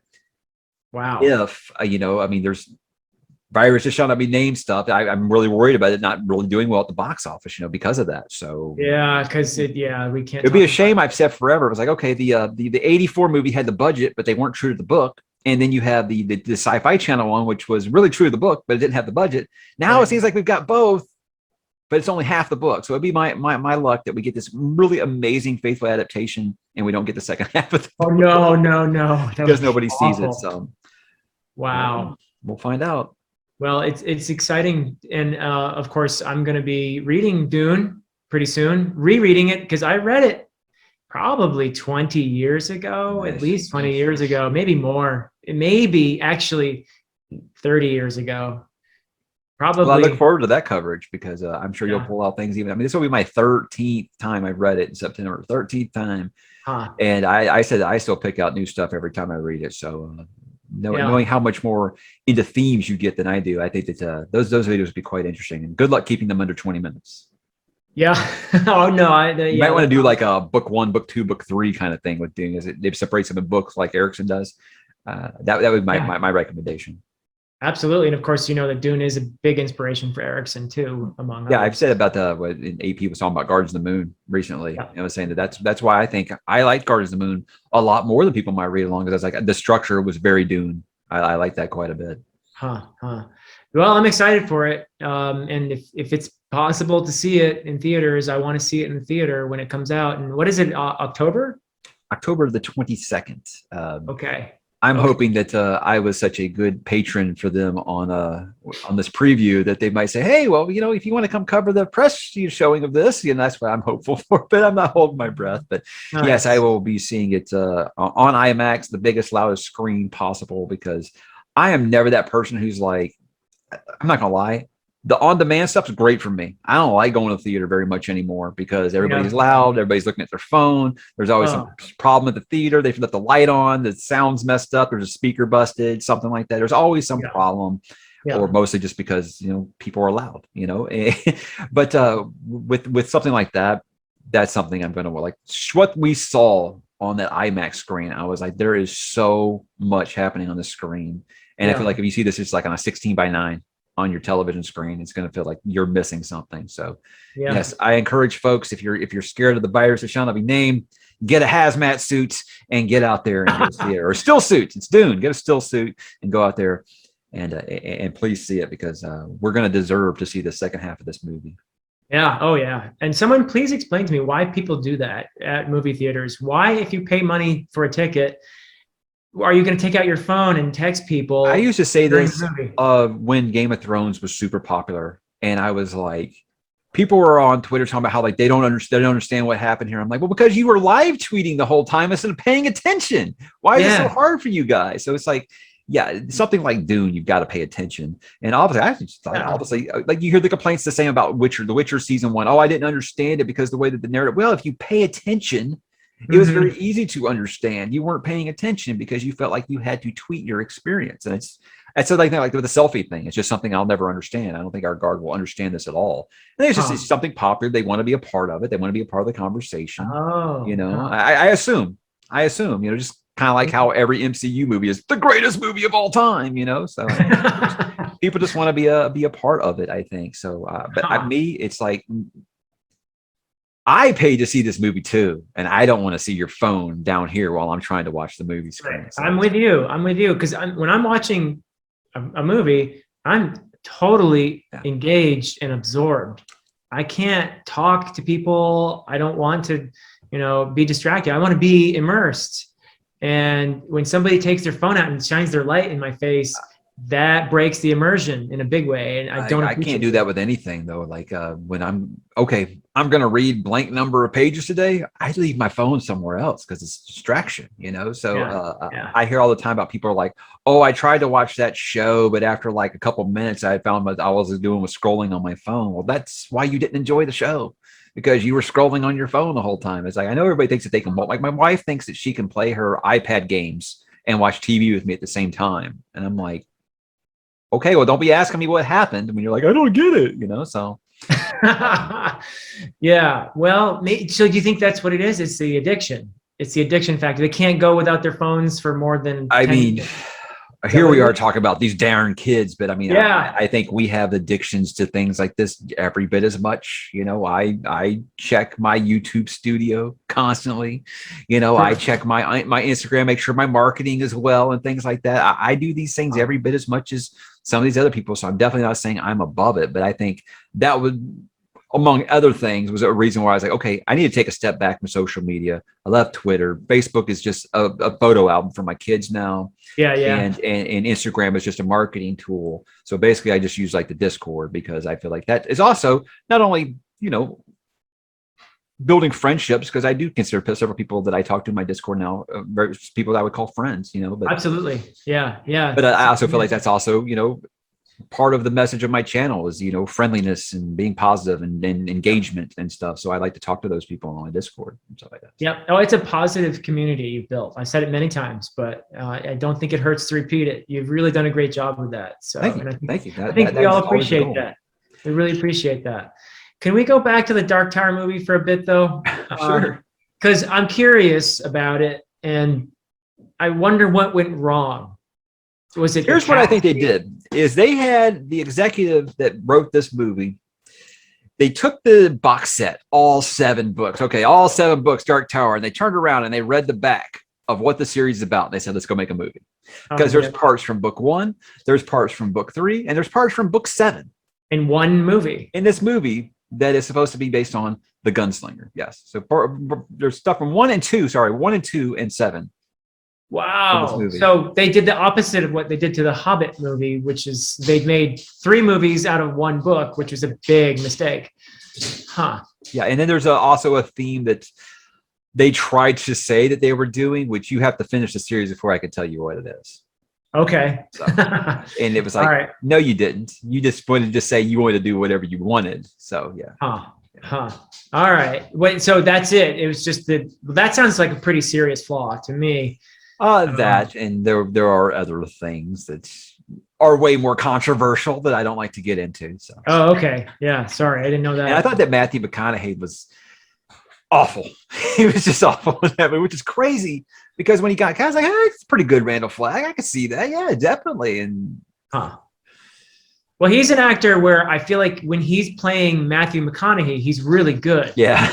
Yeah. You know what I mean? Yeah. He plays a certain role really, really well. And he's a likable character when he's doing that role. But I don't know how versatile he is. He's not like a Daniel Day-Lewis, somebody who can play your mother and you wouldn't even know it's not your mother. That's what I mean. So I don't think McConaughey necessarily was right for the role. Is that what you're saying? Yeah. It was everything from the casting to the aesthetic to this doesn't feel like Dark Tower. I think another person put it this way. He was like, okay, we're in this movie theater and you got the whole front row is full of people.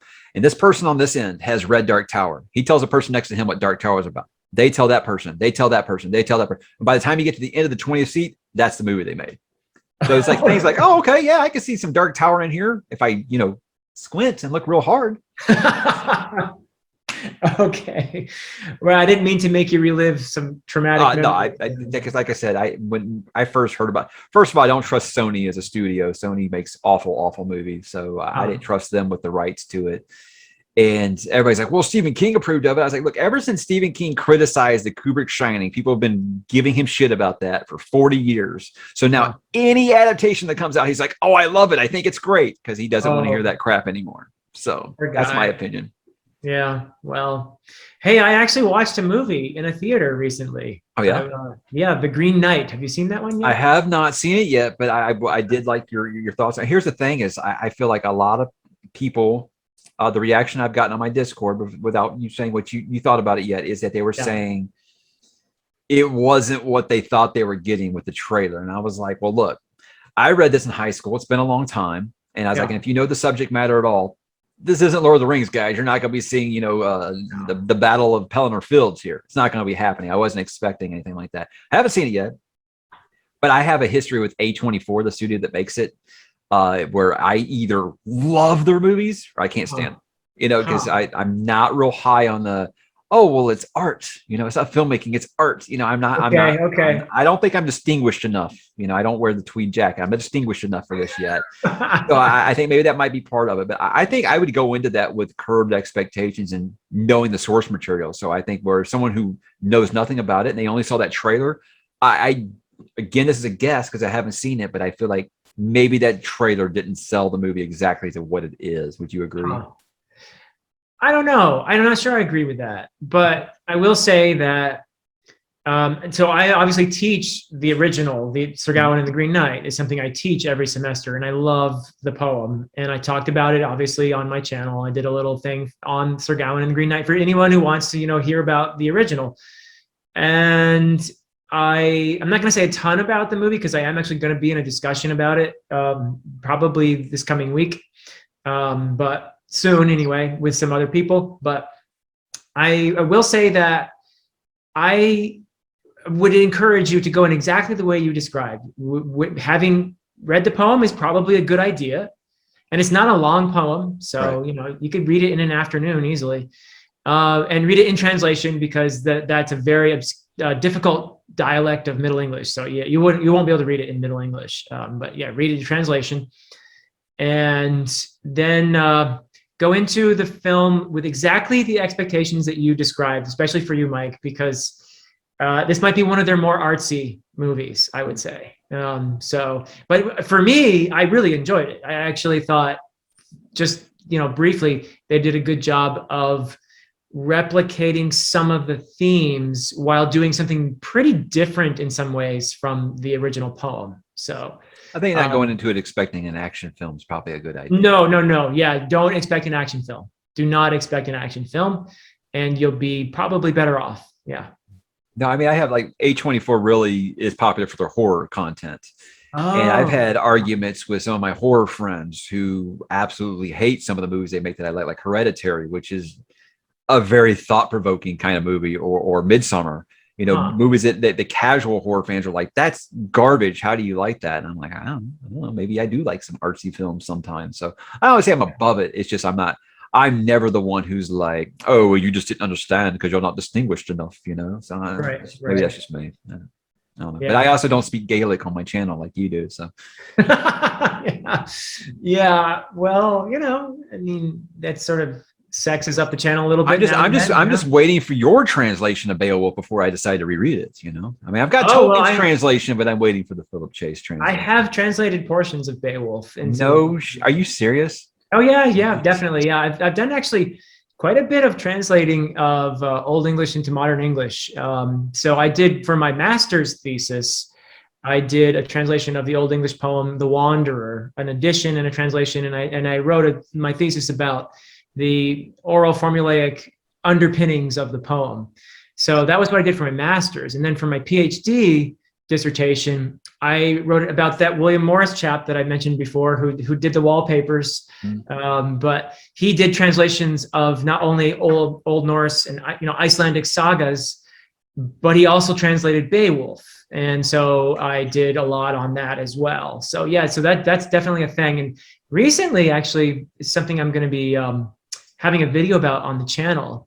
I did something really different. And this was, I made a video a little while ago about a Malazan poem that Stephen Erickson wrote.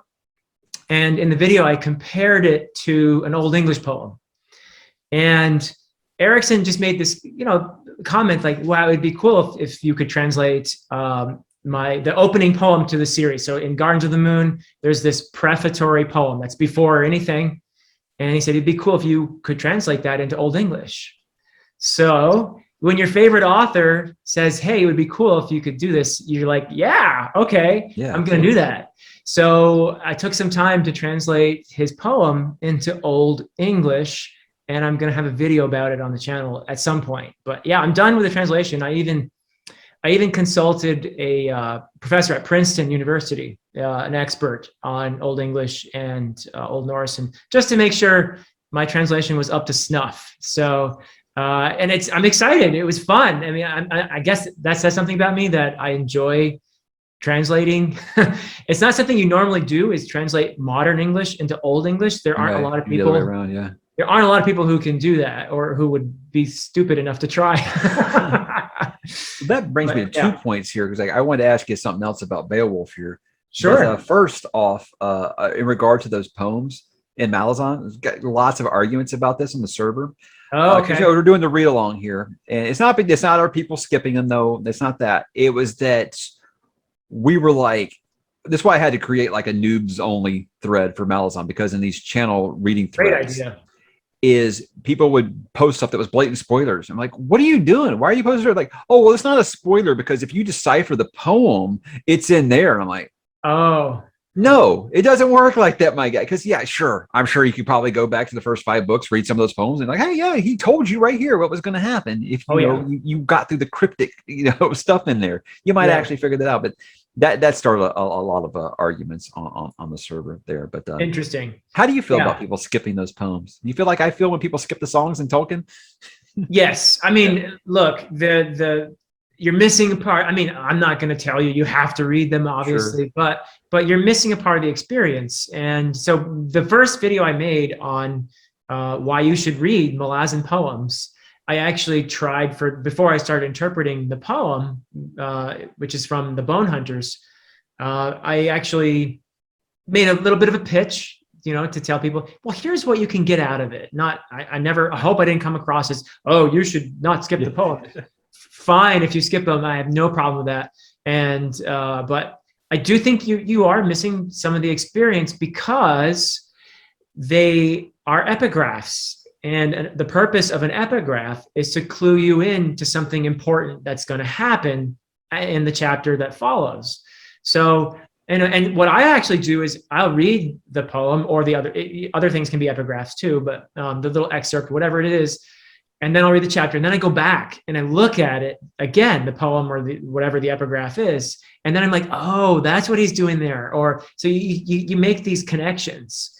And I like that. That's the kind of person I am. So I'm going to tell you the truth. I'm reading the poems, and sometimes I went back and read some, but I've never had this, oh, that's what he was saying. Well, I've been like, what? But I'm also not, a real big poetry reader outside of like Poe. So, Always great. Always great. Now back to Beowulf here for a second. Yeah. And this is going to kind of be like a two-part thing here. Is I read it in high school. I don't remember a ton outside of, just the obvious themes in Beowulf. So I'm sure I'd probably look at it now with much different thoughts than I did when I was 16 years old. And we're like, God, we got to read this. I don't even know what translation we read in high school. Who knows? But I don't know if you've ever read any Michael Crichton. I know he did the, now I'm blanking, but the 13th Warrior, the movie is based on Eaters of the Dead. Eaters of the Dead, was based off of a real actual historical document, but it's incomplete. So for the second half, apparently he had a colleague that made a bet saying that Beowulf was such a boring story that you couldn't actually like make it, you couldn't interpret in a way that modern audiences would approve of it. Yeah. And he said, challenge accepted.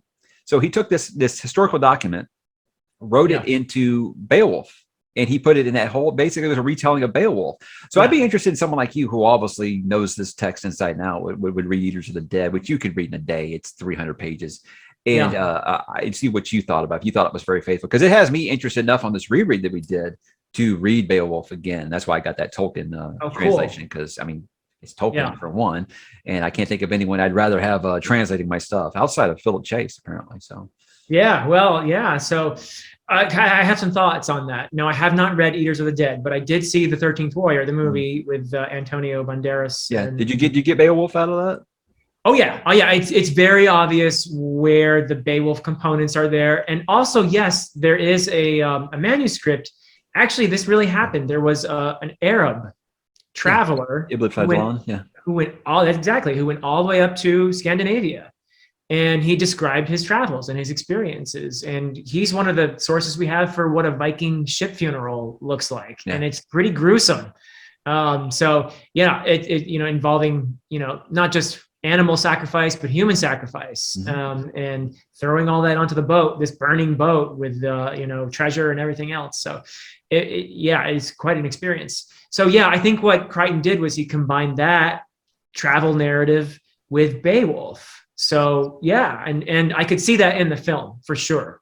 And I actually do want to read Eaters of the Dead because it's something that should appeal to me, right? So I will have to. I know you've done a video on it too. Well, right? I know that Crichton gets the reputation as just being like a science guy, but he always did his homework, and he did lots of stuff based off historical facts and stuff. So I think that one would really be in your wheelhouse. Though I think that would be one you really did appreciate. Yeah, what I love, especially since he has like the storytelling method where like he'll stop and talk, basically like it's a lecture, like a class lecture, like he's teaching a class, and basically gives like, well, actually historians think this, and then historians in this, and then this year they thought this, and then they found this out, stuff like that. So I think you'd appreciate the storytelling method that he uses there. Well, and while I know it's not quite realistic, I love the part of the movie, and I don't know if it's in the book this way, but when they have the Antonio Banderas' character is on the boat with the Viking dudes, and they're talking in Old Norse, and how he learns the language, and he's just kind of like listening in, and then they're shocked when he answers them with perfect Old Norse. I actually kind of, but they gradually show him comprehending more and more instead of like just straight up. He listens to the diction and stuff like in Old Norse. They throw some modern words in, and so I kind of like that touch. I want to say that's true because I've lived in Houston, which is very close to Mexico, and for 20 something years now, and I was like, I never took a Spanish course, and I feel like I've picked up plenty of Spanish just living here, being around it a lot. So I got to think if you're traveling with these people with not a lot to do. I mean, let's be honest, you're on a ship traveling. There's not a lot to do except maybe listen, especially when you don't know anybody who speaks your native tongue. I can see that being something that you could pick up a little bit. Yeah, interesting. I love the way they did that in the movie, though. I thought that was really probably the best I've ever seen. Like do that kind of storytelling in a movie. That's a really good, really neat idea that they have. And that's funny because that's the one that sticks in everybody's memory is that scene. Yeah, I did like that part, but I remember not liking the second half of the film as much. It did. I say what it does is the book, Crichton's books, they always do this whenever they would adapt them, is they take the science down a little bit and they ramp up the action, a little bit more. Like I'm reading Jurassic Park right now, and it's like, that stuff that's in the movie, it's there. It's just kind of, they really put the foot on the pedal a little more to make those action sequences a lot more because his books will be very, very scientific, and will get down there and tell you everything from amino acids to, you know, why it's bad to have biological parts put in our brain. You know, he'll get into these things. He's not scared to do that. But that's what I Yeah, always I got it. That's another author you're going to get me to read eventually, Mike. He was one of the best. Right. I say they think my greatest joy on this channel is I've gotten people to discover Crichton and King for the first time. That's because that's like my two favorite authors ever. So the fact that that's the coolest thing I hear is like when people are like on the Discord. I have a channel called Book Hauls where just post all the books that people are buying every day. I see people with like, because let's be honest, Michael Crichton sold a butt ton of books. So you can go to any used bookstore and find tons of them. And people will all the time just post a picture, you know, 5 or 6 Crichton books they picked up at the you know, the used bookstore today. So I love it. I love it. Cool. I hope they actually read them. Yeah, I will eventually. I'll start with Eaters of the Dead for sure. But Beowulf, I actually wish people would not teach Beowulf in high school. Really? Why is that? I do. I wish they would not. I wish they would wait till college. Okay. Because and I hope I don't sound like a snob here. Well, I just said basically, well, they forced us to read it. Yeah, you don't want to be forced to read anything. I don't think that you're ready for Beowulf when you're in high school. And I also think that most high school English teachers who are obviously good at what they do, they have my admiration. But unless they've taken courses in Old English, I don't think it's the easiest thing to teach effectively. Yeah, I can see that. So if you're teaching, you know, American Lit, you're teaching Moby Dick, or if you're teaching, you know, something like Catcher in the Rye or something like that, great. You know, those things are more accessible because their historical milieu are familiar to us, more or less, much more so than, you know, Scandinavia in the 6th century, right? So there's a big gap there, and I think that you need to teach in order to teach it effectively. It's something you do want to have some background in, perhaps. Not that you need to have you don't have to be a medievalist or anything, but you have to be a little more informed than you would be otherwise. And also just in terms of the themes, it's not something that would necessarily resonate with a teenager. Beowulf is more than anything, and I said this when I was talking with Ed and Will, Beowulf is a lament. It's not an epic. It's not an adventure necessarily. It's more of a lament for the past, because you got who is a Christian poet looking back on his pagan ancestors with a sense of admiration for their courage, you know, and their loyalty, and they're living up to their ideals, but also a sense of sorrow, because to him, they're living in the darkness. They're grasping with ideals that are going to fail them ultimately, because Beowulf is all about achieving fame through great deeds. Well, if you're a Christian, you don't really think that's really going to be that helpful. You know, there's a certain futility to all of that. So it's a poem that is really a look back on the past with a sense of sorrow and admiration. And does that sound like something a teenager wants to read? I don't know. No, I felt the same way about them making high schoolers read Shakespeare. I don't feel like there's a ton of interest at that age for Shakespeare. Yeah. I don't know. Maybe certain plays like Romeo and Juliet, I would teach at that older high school kids. Yeah. But I would not do King Lear. And I would not necessarily do Macbeth or Othello either. We did Macbeth. We did, what else did we do? Julius Caesar, obviously Julius Caesar. And one more. Oh, Romeo and Juliet. That was the ones we did in high school. Okay. Yeah. Well, yeah, I think certain ones could work, but by and large, I think you're going to get it better when you're a little bit older. Yeah. Well, I think the reading lists are crap anyway. I think they need to expand. When I was in high school, I was in AP English. So you got to choose basically when the other classes were watching the movie, we got to read the book. And that's where my love for classics actually really started, because what our teachers would do that I appreciated, it was never, hey guys, we're reading The Crucible. It was never that. It was, here's 5 books.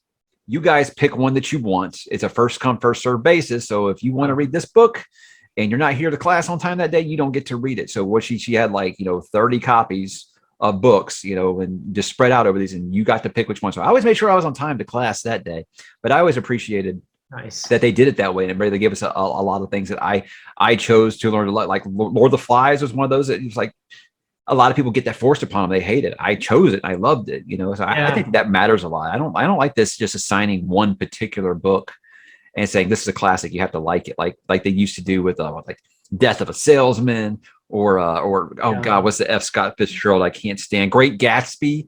Some of these books that they force on you. Oh, Great Expectations. Who could say that guys in high school are not going to like Great Expectations? Imagine that, So it's yeah. So I feel like that's been broken. I don't know if it's still like that in schools or not, but I've always heard that. Oh, well, yeah, well, they're making us read, Moby Dick this month or something like that. And I'm like, they didn't give you a choice. Yeah, I like the model you're talking about where you get choices. In fact, I would say they should be putting fantasy and science fiction on the list. Yeah, absolutely. Because there's some great stuff that not only has the same themes that are in some of these other books, but I think that they would resonate more with a lot of the kids. We should start like a hashtag campaign, get Tolkien on the reading list or something like that. Yeah, I would put Le Guin there. I would put Tolkien there. I would put any number of. Well, we did read The Hobbit in junior high and Watership Down. So okay. back in the, and then Where the Red Fern Grows, but I don't like to talk about that one because I'll get all teary eyed. I don't know if you've read that, but don't if you haven't. I haven't. Watership Down is a tough one to digest. Watership Down was one of those. It's like in junior high, I was like, I couldn't believe they're letting us read this because it's like you think, oh, it's cute fluffy bunnies that are murdering the shit out of each other. Yeah, no, that's my wife read that for the first time like last year. She was like, I can't believe you read this in junior high. I was like, I can't either. So yeah, it's pretty gruesome. That's grimdark right there. Yeah, definitely. But with bunnies, grimdark with bunnies. So you can take anything. That's what Erickson does. He's like, I'm going to take this thing that shouldn't be this brutal and make it really brutal. Yeah, here you go. And by the way, I do like his humor when the Talani Moss do it because I think that Tool is hilarious. Yeah, and Onrak is similar. I think. Yeah, Onrak for sure. So I was like, maybe it's just somebody would have said like it's British humor with the hole and bug. Maybe that's why it's not landing for you. It feels like British humor. I don't know. Yeah. Have you ever seen this show or read the books Jeeves and Wooster? I have not. Oh, okay. I've heard people bring that up. I didn't know I thought that they were more Malazan characters the first time someone said it. I thought they were Malazan characters I hadn't been introduced to yet, but no. Most British I'd ever done was like Monty Python or Benny Hill. That was the most British humor. Is Benny Hill British? Yes, he is. Okay, I think Benny Hill is kind of awful, but I love Monty Python. It's terrible. But when I was a kid, I thought it was hilarious. Yeah. But yeah, Jeeves and Wooster, early 20th century. So Jeeves is an aristocrat, and Wooster is Wooster is the aristocrat, and Jeeves is his butler. Okay. And Jeeves, obviously, yeah. Yeah, Jeeves, of course. I thought maybe it's like I know that there wasn't a Malazan character named Jeeves. I thought maybe it was a nickname, so. Some J apostrophe word that he uses, and people just started calling him Jeeves because I won't lie. There's two types of demons in Midnight Tides, and they're K apostrophe something. I had no idea it was two different demons until someone brought it up because I just it's another K apostrophe word that isn't Kachane. Okay, I just whatever. So I'm sure linguists like you would understand this, but me, I was like, I thought it was the same word. So actually, I missed it my first time reading it, and I only noticed the second time. And I know that one is the aristocrat and one is the commoner. That's the difference. He loves his K apostrophe words, don't he? They love their apostrophes, and even AP has lodged a complaint about the apostrophes. So yeah, I mean it's a thing in fantasy, isn't it? The apostrophe. I think so. It's kind of mandatory. Yeah. So, but yeah, I mean, it's sometimes the apostrophe tells you that there are missing letters, right? That there's a contraction there. But sometimes it just looks cool, I think. So talking about lesson planning here, are you allowed to pick what book that you want to teach in your course? Yes. Wow. I mean, it's different. The college level is different because now I can't just do anything, but you can't do like the new Dresden Files book or something. Yeah, well, no, I could teach that if I were in my fantasy novels class. Yeah. Because I set the syllabus there. So yeah, whatever I want to put, because I'm presumably the expert.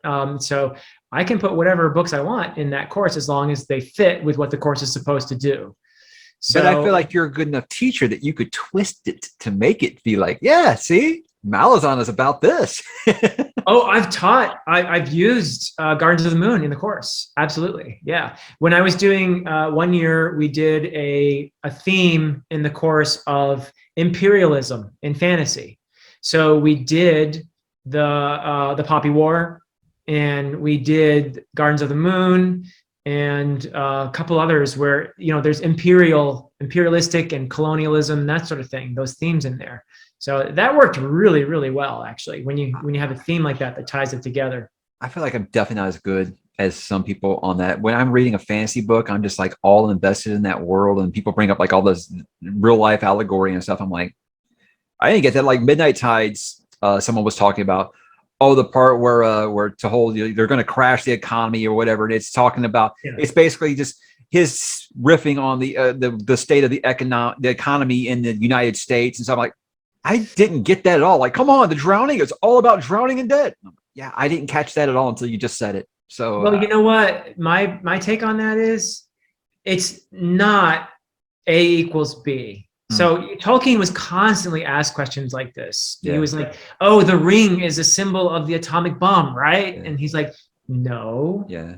Yeah, I think with me, I always kind of assume that if you want to see those things, I think that, yeah, sure, it might seem like, because like a lot of people talked about like when the Star Wars prequels were coming out, that it was like about the Iraqi war or something. And I was like, really? I just thought it was like this galaxy far, far away. You know, I didn't look for these things at all, but I feel like if you want to see that, yeah, sure, you're going to see it. So we could talk about the author's intention, whether that's important or not. But Tolkien always insisted that what he was doing is not allegory. And when it comes to the example you gave from the Malazan books with Tihol and the Leathery economy, I would say that, yes, there are certain important elements there that it has in common with contemporary United States. Absolutely. You could also say the same of the Malazan Empire in 19th century, British Empire, but that doesn't mean it's a equals B situation. It's not like, oh, the Leathery are really America. That's not what that is. It's this sort of thing has happened. These kinds of themes have happened around the world many, many times. Empires have economies. Yeah, empires, we're living in the most important time ever, though, Philip, right? I mean, that's exactly. That's the modern reader, though. We're living in the most important time. So we have a tendency to take whatever's nearest to us and apply it to that. And yeah, maybe it fits, but that doesn't mean it's just that. So it's not, A equals B. It's, A has similarities with B, but it also has similarities with C and D and E. So it's not just a neat, this equals that. I think that he's making an important commentary on imperialism and on, capitalism in certain ways, but that doesn't mean it's just applicable to contemporary United States. It's applicable to a lot of things, actually. So that's my take on that. But yeah. I need to have some opinions. Look, man, I work in finance. So when I was reading that stuff, I was like, Steven, I feel like I'm at work right now. Why are we talking about this in the middle of a fantasy book? So, hey, he goes for it. I've said that's the thing that's kind of drawn me to that series is all the time when I read any fantasy series, I'm like, hey, this reminds me of this one thing in this fantasy series. And this reminds me when Tolkien did this, this reminds me of that. Yeah. But this one, I'm like, where did he come up with this shit? It's so different. And a lot of it comes from the gaming that he did with Ian Esslemont, because they created a lot of these elements together. Like, how long do you think those D&D games lasted? About like 4 years? I mean, one campaign was about 4 years. I mean, I'm still really new to D&D, but I'm just like, you guys could have been playing. You had to be playing every night for a decade to come up with some of this stuff. They were doing it in their off time, I think, because they were actually like archaeologists and stuff. They started with D&D and then they moved on to the GURPS system, which I'm not familiar with, but apparently it gives you much more freedom. I wish I could, I wish there was like video footage of the two of them doing it, because it would be so cool to see them acting out, like Kellen Vet and Dancer and, all the different characters that you meet, and so many of the great duos that you have in there are these two guys having fun. It's like Onrak and Troll. What's his name? Yeah, Troll. Yeah. Oh. It's like those, all these pairings that happen in the series. I think they're echoes of the two of them just having a great time. Yeah. I feel like, hey, when I talk to him, we'll say, hey, maybe you guys could like you and Ian can get together and do like a reenacting of one of your games. That would be I would watch that. It'd be like the people I've always said, like people on who watch ESPN and watch like the World Series of Poker. I'm like, so you really enjoy watching other people play cards? I think I would enjoy watching this do the tabletop game before they wrote Malazan. That would be a really neat idea. So yeah, it'd be awesome. Yeah. And I think there are other fantasy series that have some basis in gaming as well. I can't name. I know AP could list a bunch of them like that, but yeah. So it's a thing, and gaming has definitely had an impact on the genre. I played D&D when I was a kid in the '80s, so that was a part of my fantasy growing up. I gotta say, it's one of the most intriguing origins to a fantasy story being written that I've ever heard of. I used to think, well, Frank Herbert, he was an ecologist out there in Oregon. Hey, cool. That looks like a sand dune. I could see how he came up with some of these ideas. And so I used to find that super intriguing about this. I'm like, you really came up with this idea from a tabletop game. That's amazing. So, yeah. Huh.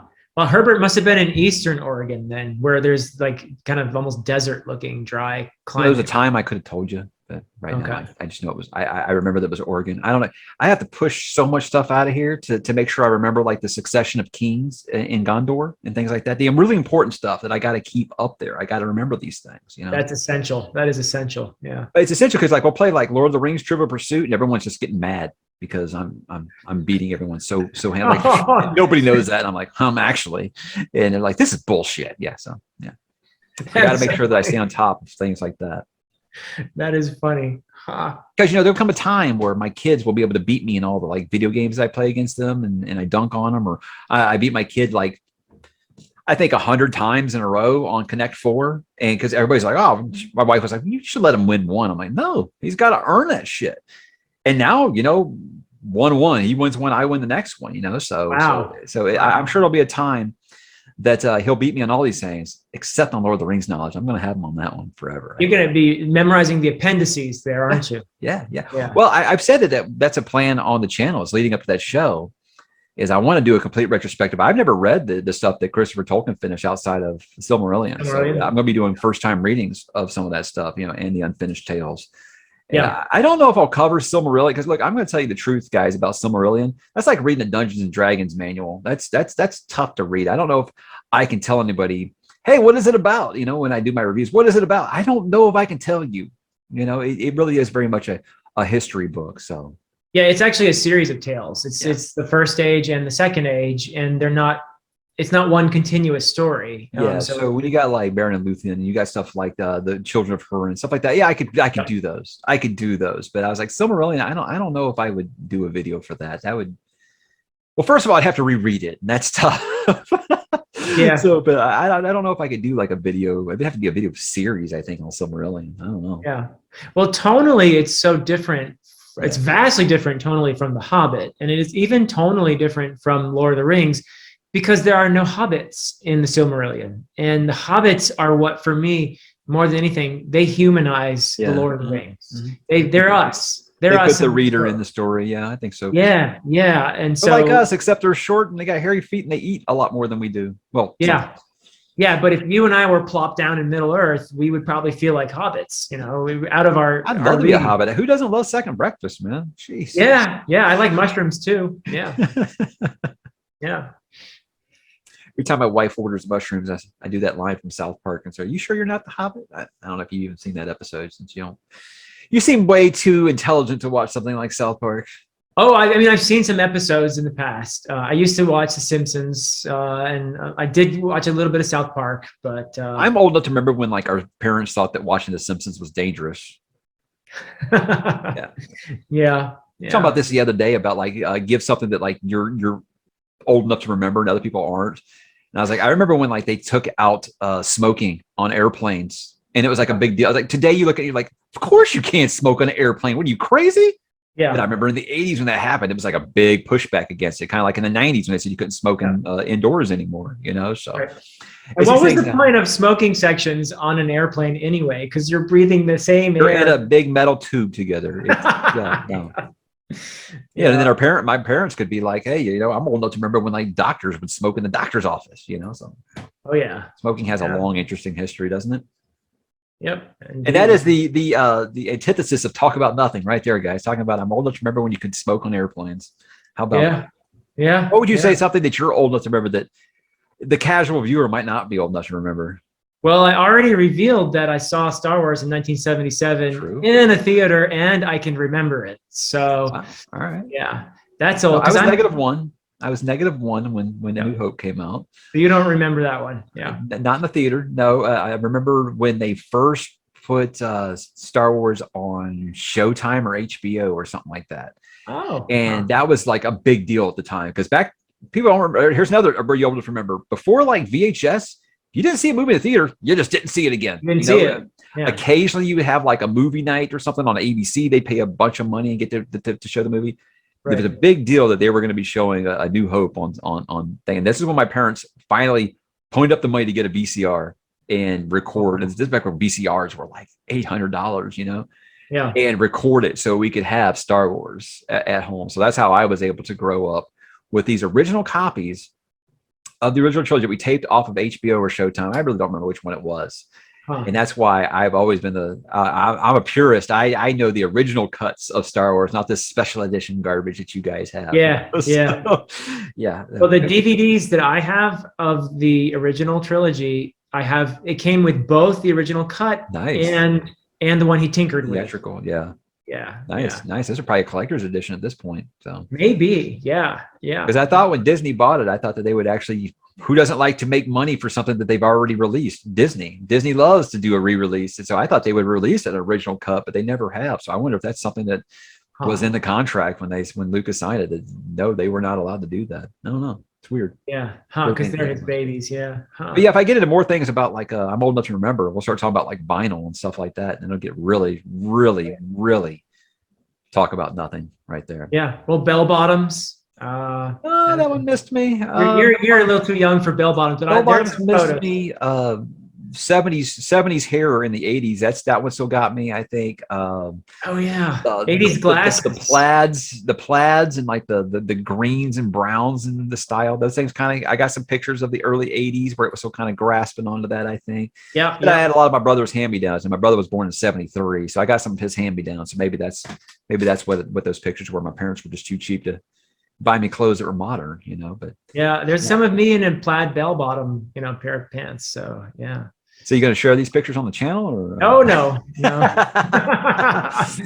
Maybe crazy, but I ain't stupid. Well, but the cool thing is these things do come back, So, I've just heard that 80s glasses are cool again. I have brought this up recently that I feel like every 30 years things come back around. Because if you remember in the 80s, all that nostalgia for the 50s was huge again. It really was.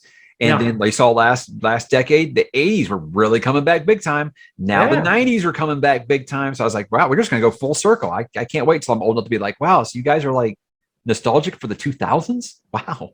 But does that mean since the 90s are in vogue, does that mean we're cool now? I don't know about that. I mean, because I love it. I love it. I don't know if you've got this. I love it when a viewer drops on my channel and says, wow, this is great. You remind me of my dad.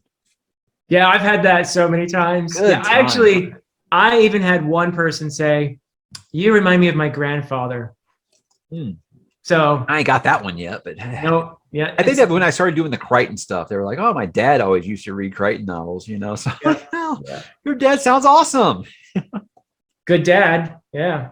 Oh, it's like Sarah from Sarah's Read. Sarah telling me that her dad and her used to like share reading Stephen King books together. And I'm like, that's dad goals right there. So yeah. That's awesome. Yeah, I hope you'll have her on one of these chats too.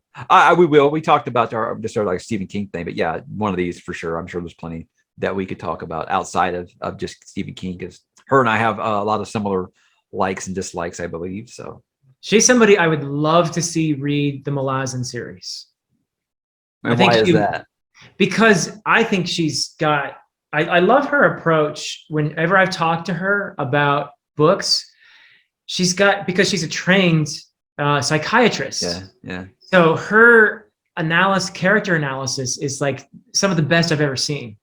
She just does a great job with looking at characters and their motivations and stuff. And I think she would have a lot of meat to chew on in the Malazan books.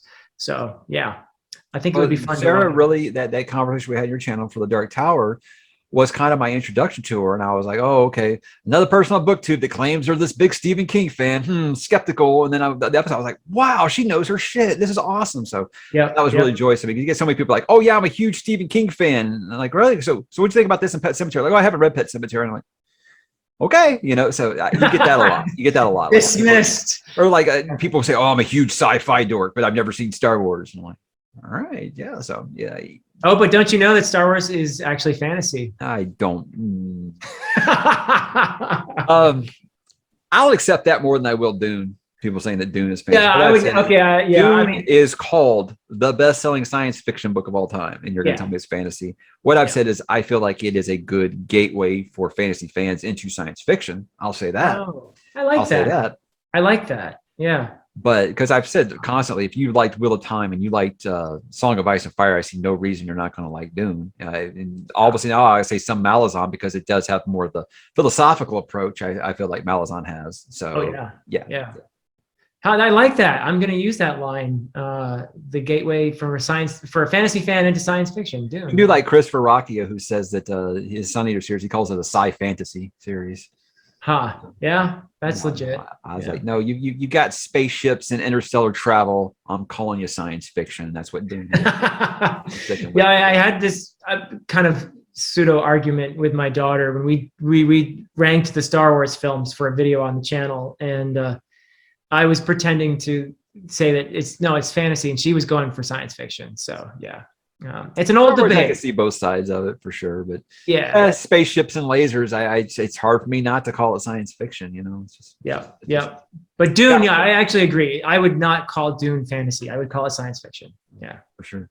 I call it amazing, and I can't wait to hear you talk about it soon. When you reading it, do you have a date or like a planned time? I think it's going to be in early September. Okay, that's when I'm doing my reread. So yeah, cool. Maybe we can bounce things off of each other. So I would enjoy that very much. Like, I really like this part. I felt like it's very existential, and I'm like, well, I never thought about that, but okay. that's why I think you don't give yourself enough credit, actually, because I think I don't use the big $20 words just because I feel like people don't take me seriously when I do that. They think, you're just trying to sound pretentious, stuff like that. So I try to always put things in layman's terms. That's why I think what I've always appreciated about Michael Crichton was he could talk about the most complex scientific stuff, and he broke it down to where anyone junior high level could understand it. And that's what I always appreciate about him. So that's what I try to do with my reviews. Keep it to where someone, 12 and up is going to understand what you're talking about. So yeah. Well, you know what? That's actually a really smart and effective thing to do. I suspect that you'd be an excellent teacher. You probably could teach. I don't have the patience for it, but yeah. Okay, I wanted to be a teacher, and then I realized I can't handle kids. Here's my thing. Like this drives me crazy with my own kids. Is when I'm trying to talk to them or help them with schoolwork about stuff, and they're on another planet. They're not listening to anything I'm saying. So yeah, as a teacher, I find this topic absolutely fascinating. And when kids, and it'd be hard for me to understand. The kids don't. They're thinking about, does this girl like me? Why isn't this boy calling me back? That kind of stuff. I would not be able to process this. So, but don't judge it by how you interact with your own kids, because you're the worst teacher with your own kids. But in a classroom situation, I bet you could teach my fantasy novels course. You absolutely could. You'd be perfect for it. So don't sell yourself. I had a teacher, actually, this is one of the most heartwarming things I've ever heard, is I had a teacher tell me that for his course, he was teaching, oh God, I forget the damn book now.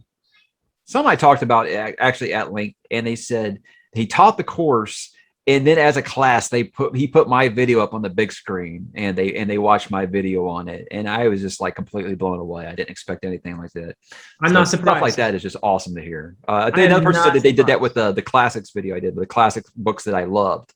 Nice. And they put that one up there. And I think that's the one where I use the most $20 words, as I call it, because you can't break down classic literature and not talk about themes, free will versus, all that kind of stuff, man versus nature, all those big themes and stuff that we like to talk about, but put it into layman's terms for everybody else. I talk about those things.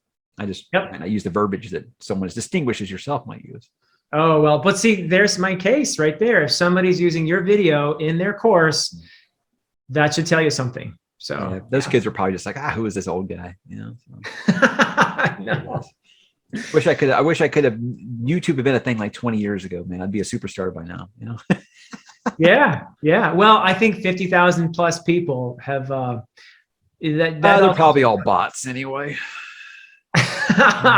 No, I think they got rid of all the bots, didn't they? Didn't they do that on I remember like when I was really, really new and I was first starting to grow and I was excited about some of the numbers and they kept doing like those purges. And I was like, damn it, you know, at the time it was like 300 subscribers means the world to me right now, you know? So yeah. So, even if they're bots, you know? Yeah. Have you started getting the bots commenting on your videos yet? Oh, are you kidding me? As soon as I see them, I will block that. Yeah, Marcus spam. Yeah. I will block it. But I've seen other people like Iskar Jarek, for example. I've seen him actually answer. Yeah, I used to some of them like oh, I love you, daddy, and stuff. I'm like, yeah, well, make sure you put some clothes on before you leave the house tonight, darling. Sometimes it's fun, but I feel like all that's just doing is getting them to comment on more videos. So yeah, maybe engagement. Maybe. Yeah. All right. Well, this has been a blast as always. And like I said, I feel like we could probably do this much longer, but I think you and I are going to get together, not just with Brothers Gwyn. Didn't you and I are doing something else, aren't we?